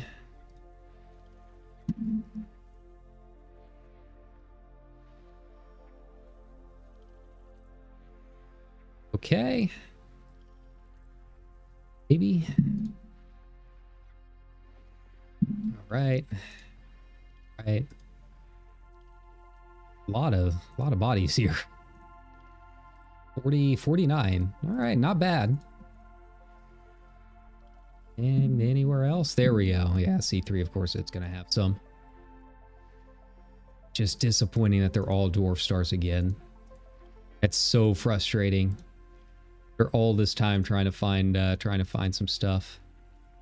And, well, with it being near a neutron, it might have some light. Neutrons do give off light. The dwarf will not.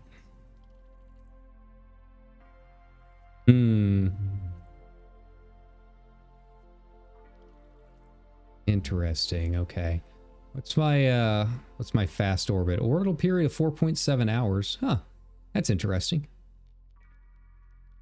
All right, let's go check it out. C2. See if I can get close enough to orbit it. Because if I can orbit it, I can maybe hit the rings. That's really what I want. Dwarfs again. Always the dwarfs. All right, away we go. So this is the Mandalay in SCO. It'll whip around a little bit, but it's generally more stable. Mine tops out at about 4,000 C. So yeah, you know, it takes a couple of minutes. But as you can see down at the bottom right, it takes no fuel. Like, this thing clears systems.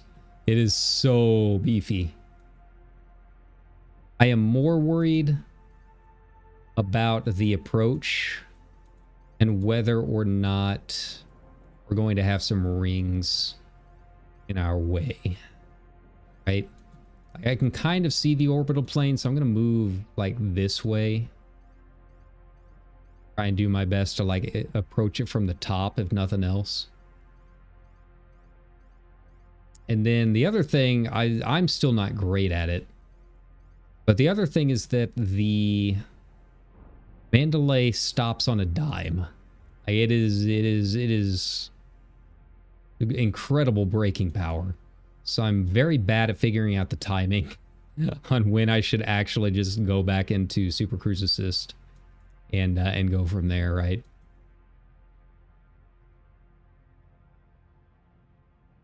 All right, and then we're getting the neutron there.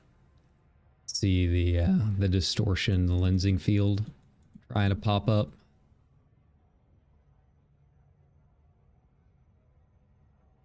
Come on.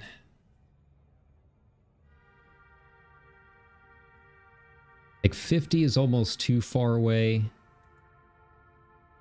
40 might be too close. I don't know. All right, well, we're going to play it safe. Just in case. Just in case. You never know. Yeah, I don't think we're going to be able to see the rings. I don't see any light source here. There we go. I'm guessing that's the newt. Maybe. All right, here we go. Let's see. Let's see what we got.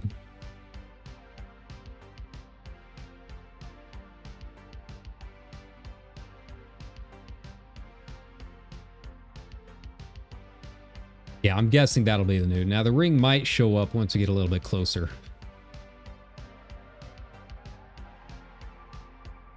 We were farther out than I thought. But yeah, I mean, this isn't like the largest ring in the galaxy or anything. That's hardly anything to write home about. But I will say that 40, like 30, 40, it's not common. That's a pretty damn good sized ring. I'm more worried about how faint it ends up being than anything else.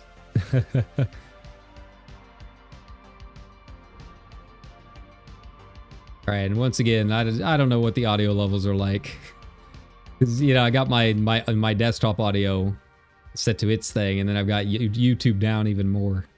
But once again, as always, thanks to White Bat Audio for providing some music for our Elite Dangerous streams, because the default music is just kind of, it exists, I guess. It's very weird because the sound design in Elite is one of the best things about it, but the music is just kind of there.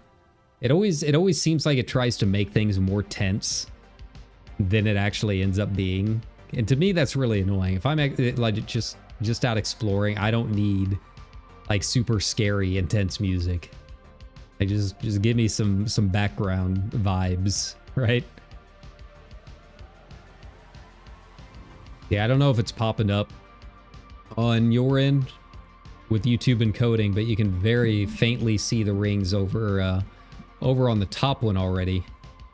There we go. Now you can see the rings. Yeah, these things are pretty. These things are pretty large. How orbiting it is going to work, I don't know. It's been a while since I've tried orbiting a dwarf star, or really any star that's not my warp in point, right? Like, I just need to get close enough and slow enough that I can scan the thing. Maybe if I just like creep down close to the exclusion zone, maybe that'll work.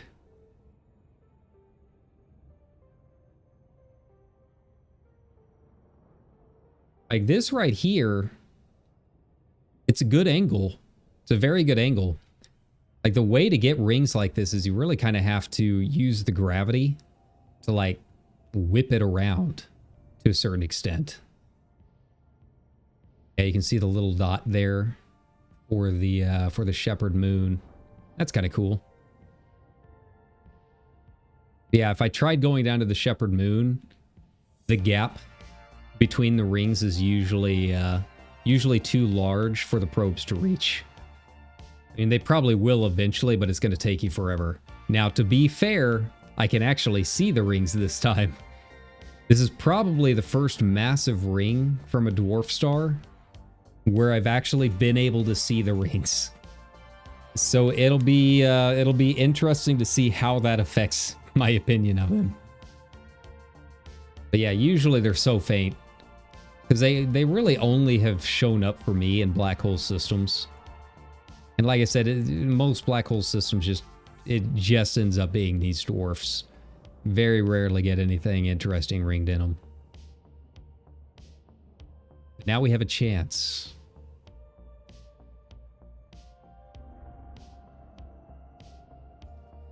Yeah, where is the shepherd moon? Is it A or B? Take a look here. Bring up the old observatory. Shepherd moon. C2, it is A. Okay. Oh, it's like there. Interesting. Well, if that's the case, I might be able to scan it. Let's see if we can get close enough. Is this one the landable one? It is landable. Huh. That's cool. That's neat. Yeah, here's a massive ring. Here's a 40 light second ring. You've never seen one. There you go. Now you know what to expect. Now the problem is, are we going to be at a good enough angle to get some decent light? It's not very close to the ring though. That's kind of surprising. Usually the shepherd moons I found are it's like in a gap in the rings. Like there will be ring band 1, then a big gap, and then ring band 2.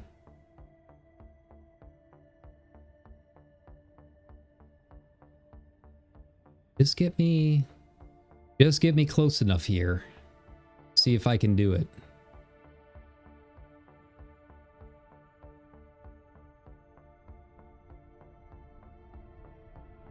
Okay, there we go. Yeah, this might be too far out. Look at that. There's no way I'm going to be able to whip it around. The gravity will do it. We'll try it. At least I can see it. Maybe. There we go. It's like very faint, right? Maybe if I point down that direction there. Yeah, it would take forever for these things to reach that at the speed that they go. Yeah, that ain't happening. Try and whip it around here. I might as well. I'm already here, right? I've got the pro bonus, so it should be able to reach them.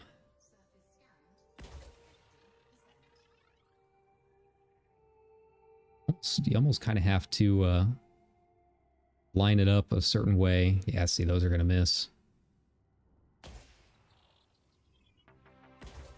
Oh. I'm just going to send out every probe that I've got.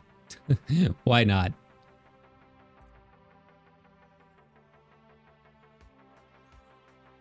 Hey, that worked. And I got my efficiency bonus somehow.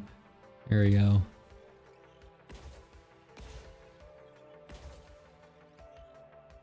I'm just sending them. I don't think they're going to be able to scan it. I think we're too far out. But it was worth a shot. See, the problem is you have to be within a certain range of obviously whatever body you're trying to scan, right? But you also have to be at a certain speed. I don't know if this is really going to help me much.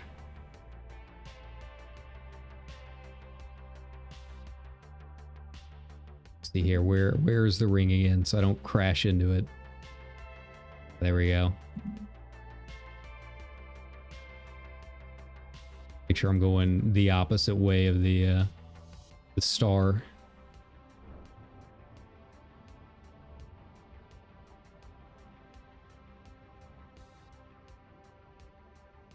It is behind me, I hope. I guess we're gonna find out.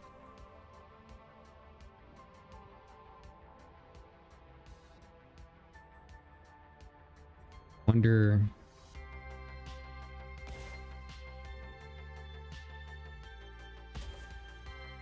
Okay, at least I'm like in a good position. All right, let's try this.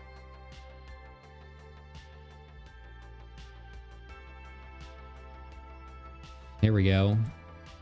Slow it down.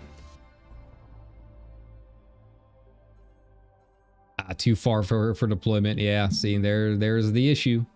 There we go. That's all right. We tried. I tried mapping it. too big. Too big. Let's get out of here. Whee.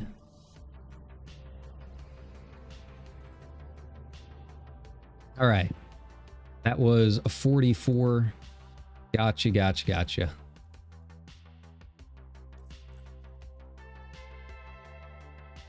What about 43? 42? 41? Oh, that one's like out there. That one's a ways away. Can I even reach it? All right. Well, that's gonna be an on my own time kind of thing. I'm gonna go ahead and head out for now. But yeah, thanks a ton for coming and hanging out with me. I hope everyone's having a good holiday. Whatever you celebrate, And if not, hopefully, I'll give you something to do for, a couple of hours, just hanging out here in space. But that being said, I'm going to hopefully try to stream tomorrow. Again, a busy weekend, so we'll just have to see how that goes. But yeah, I think this was fruitful. We found some interesting things, not quite as much as I wanted. But yeah, I've just been feeling bad about not streaming most of the week. But yeah, the health has not been there, and I've just been busy with other holiday things. But that being said, I hope everyone takes care. Have a good middle of your week. Have a good rest of the holiday week. Hopefully, it gives you some more time off, and then we will be back to it moving forward. That being said, take care, everyone. Bye bye, and good night.